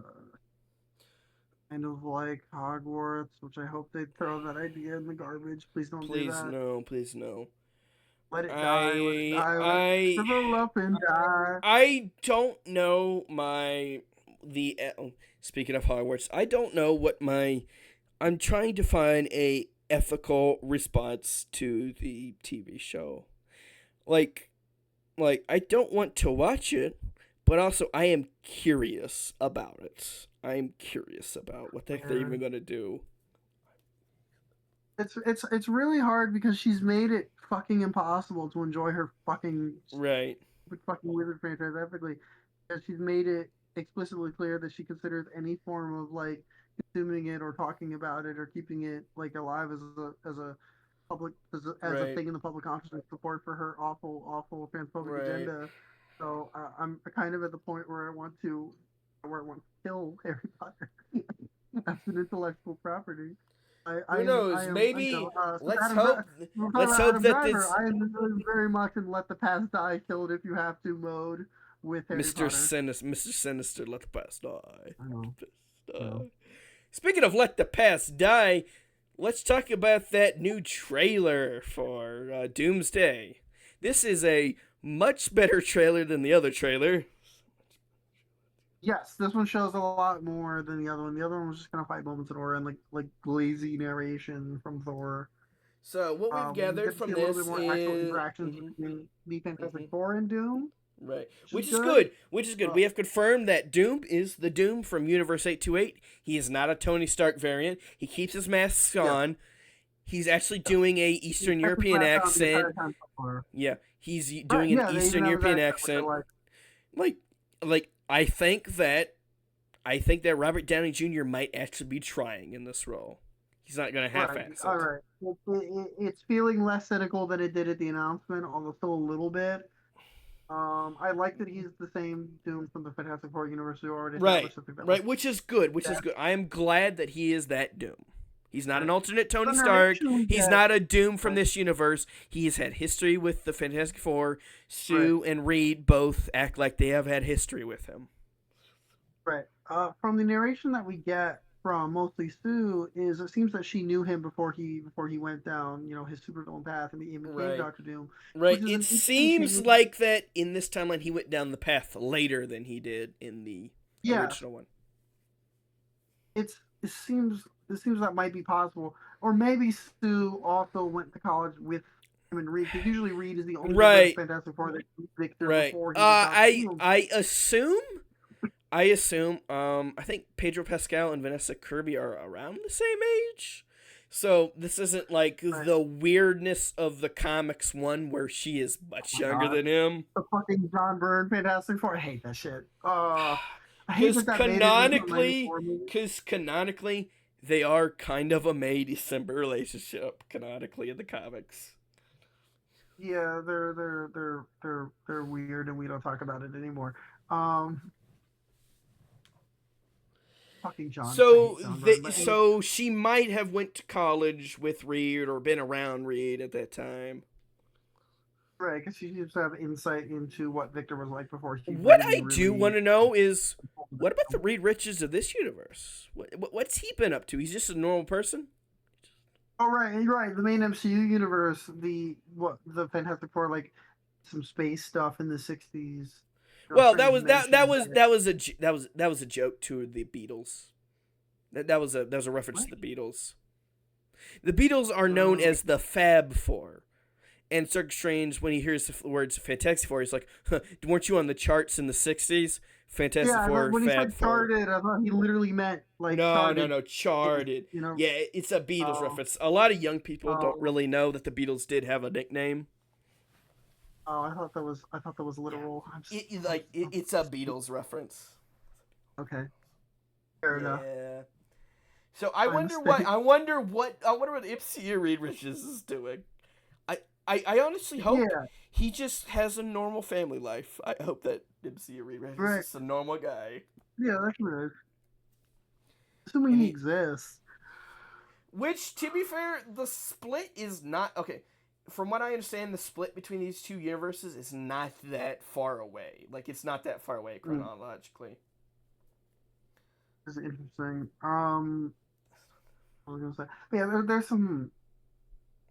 Yeah, there's some interesting stuff there with the we're getting to see a little bit more like we the Fantastic Four universe interacting with the Avengers universe, Right, which right. is what I've used to be always called the had my MCU. worries about Marvel creating Jack Kirby's own universe and then destroying it. I've always had my worries about that. Yeah, we don't know exactly what like the big multiverse level threat yet. We haven't seen anything of like incursions like the lead up to Secret Wars 2015. Although we know they're leading to an adaptation of that movie, so we'll see how that goes. I'm wondering because Doom has this villain monologue about you're all living stolen lives, and I'm wondering if they might reveal that the main MCU universe, the Fantastic Four universe, and the Fox X-Men universe are actually like fractured We're thirds actually of an original one whole continuum. universe. We're once one whole Right. universe that got fractured. Right. Like a complete Marvel universe that they've been denied being, and maybe this will like bring that back together. You know, the multiverse that happens in this movie will like, bring that back together. I Maybe am they'll do that. Maybe they won't. I don't know. I am interested in how this connects with his mom. How does this connect with Right. Doom's mom with There, there, Cynthia? there, there's a very they make a very big point. I mean, they kind of did this in the first season, especially here. There's a very good point made about the imagery of his mother and the Mm-hmm. motivation of Doom's mother, uh, of losing Doom's mother, motivating her like it does in the comics sometimes, and Mm-hmm. him getting involved with like health stuff, and that potentially being part of his plan. Because You know, I've potentially saw this could some all be a reactors like who aren't as familiar with comics like, oh, is that his wife and his kids? No, that's him and his mom. Doom is her big mama's boy. right. His mom died, and Yeah. that fucked him up, and his Yeah. mom went to hell, and that fucked him up even more. He wanted Doctor Strange to get her soul back one time, fought Yeah. Mephisto. It was the whole thing. Yeah. But yeah, I think what's going the plot that I'm getting from this is that it's probably going to be Doom is making some grand attempt to restore his mother, and it's going to have consequences, and that's going to be a Because thing that fucks everything it, up. because in case nobody knows this, but you should, Doom went to hell with Doctor Strange to fight Right? Mephisto for the soul of his mother, and Oh yeah, won. badass. Yeah, he has this line. He says, "Hell answers to me." Thor, Yeah, like which is uh, metal as fuck. Thor, despite being canonically the strongest MCU Avenger, is way out of his league with this one. Yeah, Thor is getting like punked by this version of Like Doom, he so even went for the that's head, and he interesting. still lost. I know. And Doom just like he basically parries his hammer with his hand. Well, this fucking A, they shoots him with like some kind of magic blast thing. Which I'm glad this is. It does look magic based, so they're not just doing Iron Right. Man.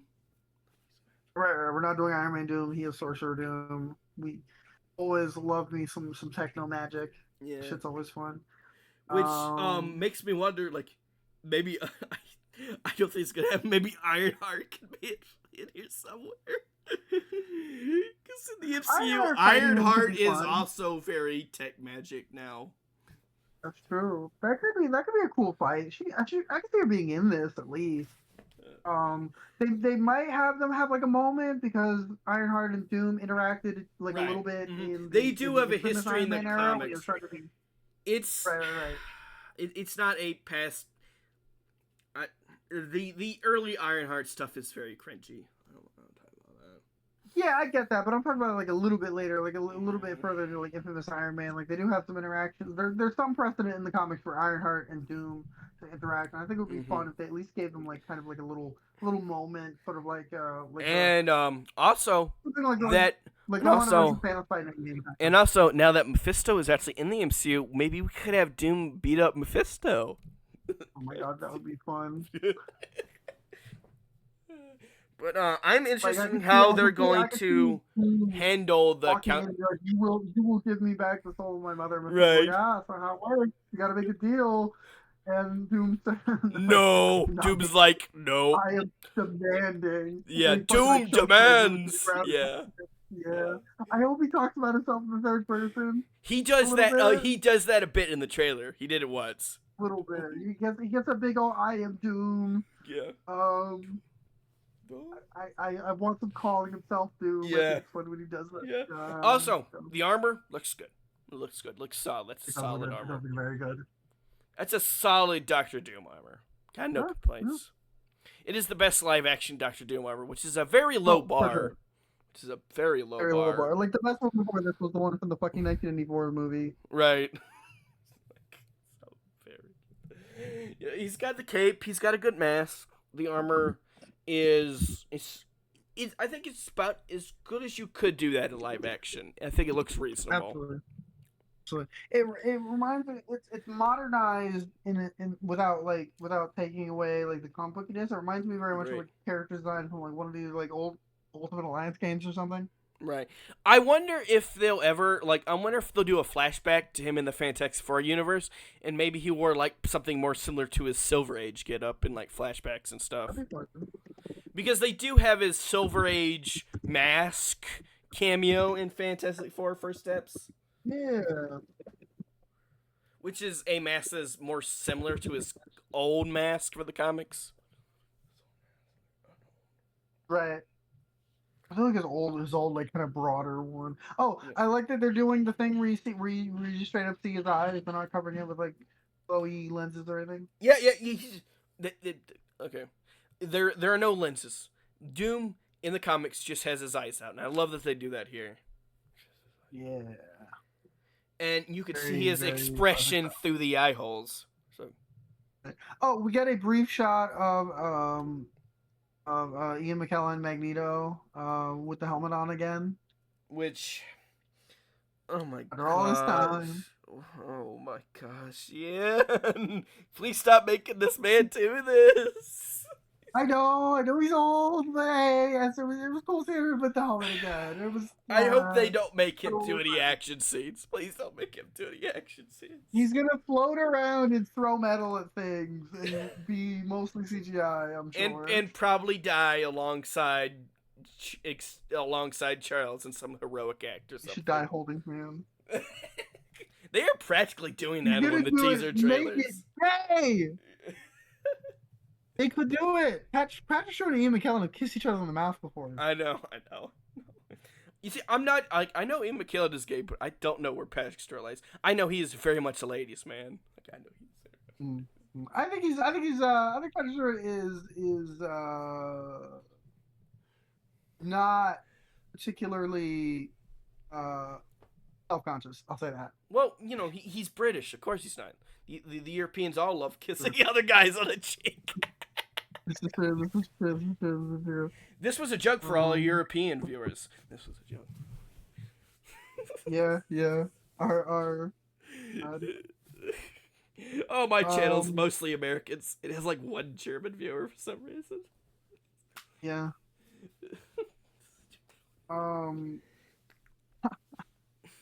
I also have one German friend. Anyway. But yeah, I think it's a good improvement over the other ones. This is much better agree, than I the agree. I than think the more aura and more- farming or the nostalgia bait ones. Yeah, where it's like a lot of Steve Rogers.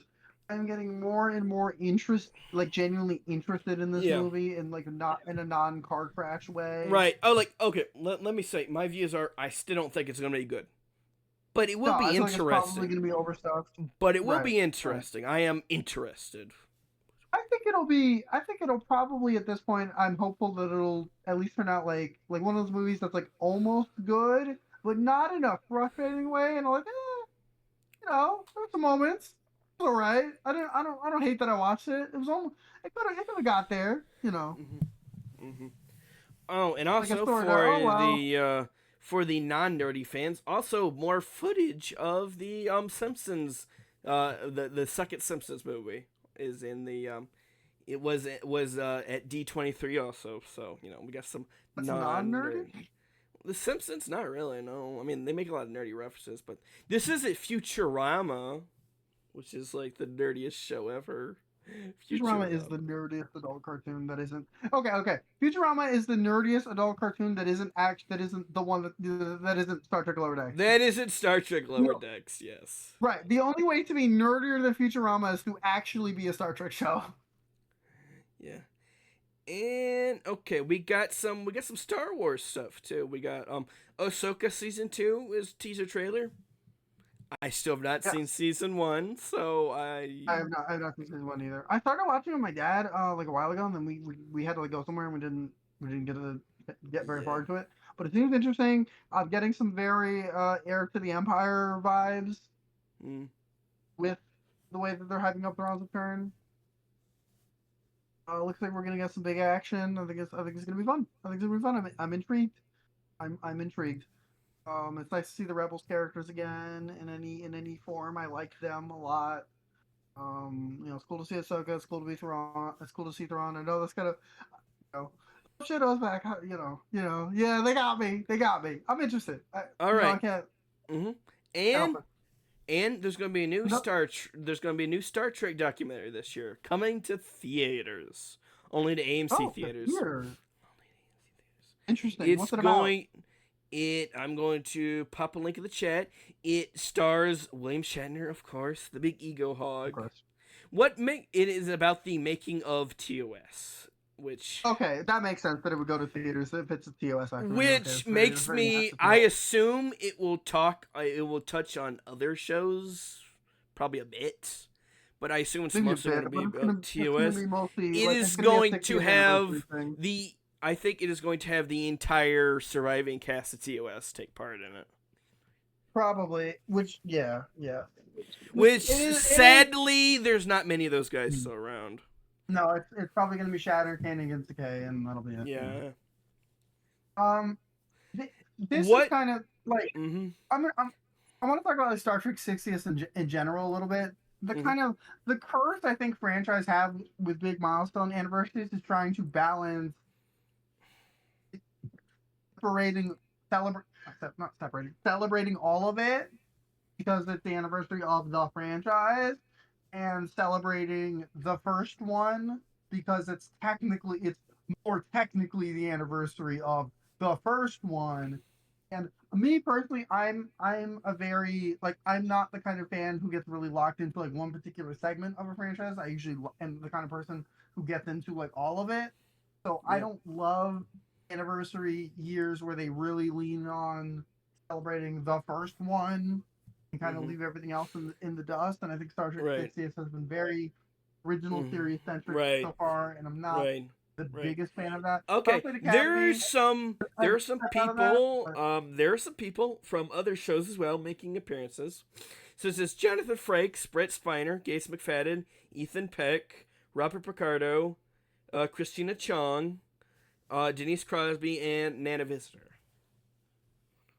So no, oh fuck! Now I have to watch it. Now I have to watch it. Now I have to watch it. My favorite person is in it. God damn now it, you got have to me. watch it. She is the Now I have to only watch it. DS9 Okay. representation.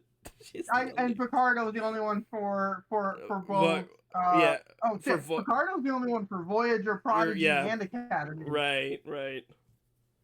So they're probably going to like tie TOS to Crazy Worlds a bit with that, and they're probably going to Right, talk about right. the TNG era a bit with all the My TNG deckers and my and area of concern is it has both Gene Roddenberry Jr. and Rod Roddenberry involved, which makes me nervous.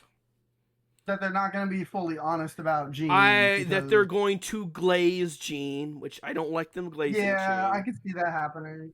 And also like it's cool that Picardo's there, but I could see them doing the thing where they're not particularly honest about the production of Voyager again. Yes. Or don't- I or have a don't concern. talk about it much at all. Like I know. Rod has been very involved with stuff that his dad has been a part of. He loves his dad's legacy, but also he's his son. He's not going to be completely honest about what his dad did. No, we'll see how that plays out. I'm very happy that the No Visitor will be there. I like that she's kind of become, an Avery Brooks, like Right. Avery Brooks' absence, kind of the Right. face of DS9. It makes sense. Right. Obviously, Oh, since the second there's year going to she be doesn't- no representation from Enterprise, which is interesting. No, which is sad. Or gotta anything of the modern era. Well, there is Picardo. I mean, there is Bob right. Picardo Picardo. kind of represents. I hope they let him talk about Prodigy and Academy. I think that would be nice, especially Prodigy because it was so short-changed. Right. And this has no involvement from Paramount that I could tell. So Okay, so they might let them be a little bit honest then, maybe. But like Um, I said, whenever Gene's kids are involved, I always get nervous. that's true.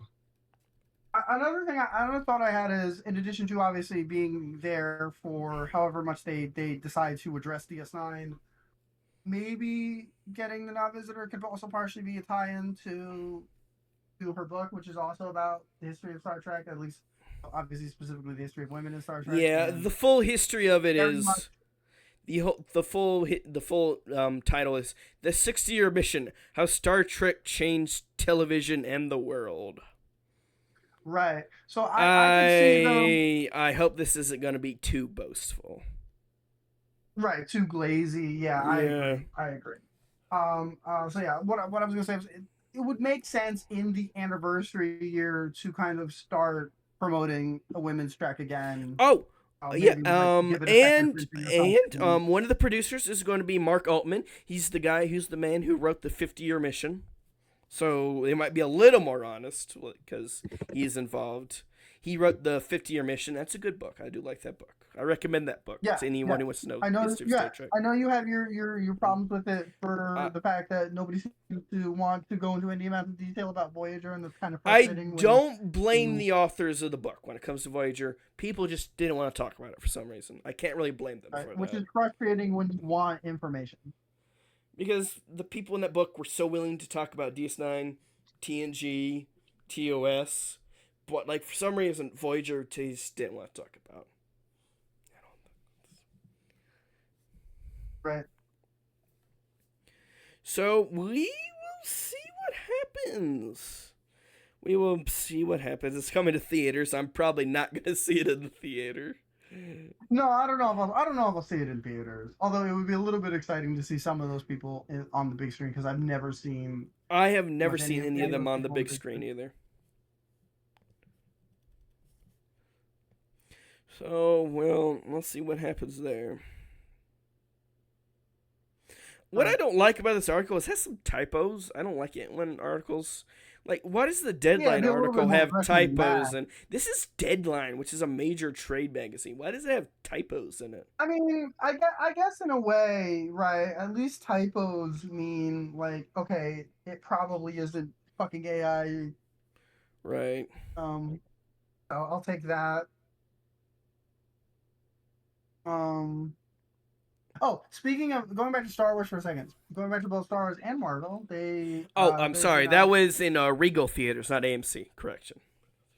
got it. Okay, sorry. Going back to Star Wars and Marvel, this is very exciting to me. They are doing a Marvel and Star Wars crossover comic. I believe it's called Hope Assembles, which Ooh. is a little cheesy but on brand. Fine. Okay. Um, so that's really exciting because Star Wars never doesn't really do like crossovers like Mm-hmm. this. Not Right. even in comic form, which comics are usually a lot freer to do stuff like this. That's why a lot of like big franchise for the first time ever crossovers have been comic books, something relatively low stakes. Um, Star Wars doesn't really do that. Star Wars is usually very self-contained with its universe. Usually doesn't try to figure out how to like mash itself together with other universes. Most that they've done is like nod towards Indiana Jones a few times, or like an April Fool's joke where they added pages relating to the movie Willow onto um Right. like uh Holonet or Stars.com or whichever website it was, as if it was like a planet in the Star Wars galaxy, which is funny. Um, Yeah. Okay. so yeah, Yeah. so yeah, Yeah. that's very interesting. We don't really know much about it other than seeing like a few covers that look like a few variant covers that look like they're going to like sort of merge together to create like a combined image, which I think is fun. They've on the Star Wars side, they've only shown characters from A New Hope. I hope it won't literally be that limited, but Yeah. In some less exciting, more boring news, but important news, the Paramount Warner Brothers merger is facing some backlash from the state of California.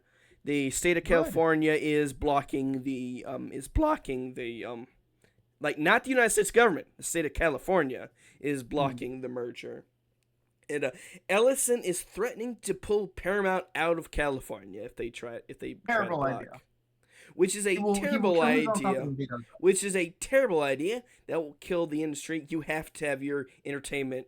You have to have your studio located in California. It's not going to work if you pull it out of California. Yeah, that's just kind of how it goes. Yeah, awful idea. So we'll see how that goes. Right. And I just hate that now everything is on Twitter now. Like, we're doing serious political and legal statements on Twitter now. Yeah, it's silly. Oh, he says you might do it by October 1st, which, okay. Okay, buddy. I do, at the end of the day, I do think Ellison, I do think it's a bluff, because Ellison is a bit more pragmatic than a lot of other people. Uh, I don't think he'll actually get to do it. Yeah, I think he's trying to. Yeah, I think he's trying to be a dick. Alright, anything else you got on the docket here? Not that I can think of. Like, let's. Oh yeah. Also.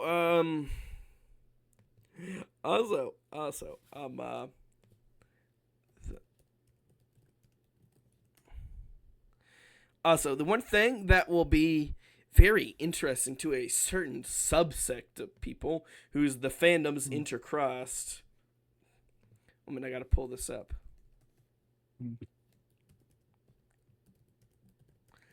And you will know exactly the person I'm thinking of. What is going on? Whatever, I'll just use my phone. No problem there.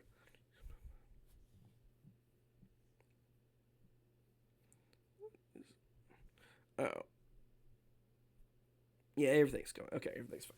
Anyway, okay, so let me look this up. You'll know exactly what person I'm talking about when the intersection of these two fandoms. Okay. It's a very particular crossover. Okay, Star Trek and The Pit are getting a crossover of sorts. That's really funny. That's gonna be. There's somebody I need to message about that. That's really funny. Basically, what is going on? It's not going to be like an on-screen crossover or anything. Of course. With the cast of The Pit is going to do a cast reading of a Star Trek episode. Which one? Let me look. I am fascinated by this. The Man Trap. Since The Man Trap was the first episode of so Star fun. Trek aired, the cast Right. of The Pit is gonna do a reading. You should tell that somebody Oh, about Star Trek that. original series, and you're kind of Yeah. sort of having Yeah, three pilots? you should definitely tell that one person about that. That's gonna be interested in this. Yeah, I'll definitely say that. That's Since really the Man Trap was the first episode ever broadcast, which is that's an interesting one. Let's put it that way. The Man Trap. absolutely. Since back then they didn't really care about pilots being in the correct order, Right. which I mean, I get the Man Trap is. It feels like a prototypical TOS episode. You know, a little bit silly, a little bit like the red shirt dies, a little bit sexist. Right. Anyways, that's the last thing I wanted to talk about. Anything else you want to talk about before we go? Not that I can think of right now. Okay. Thank you for listening to the podcast. That's what we're going to call it for now. We don't have a name for it yet. All right, we'll see you guys hopefully next week. We'll see. Bye. Indeed. Bye.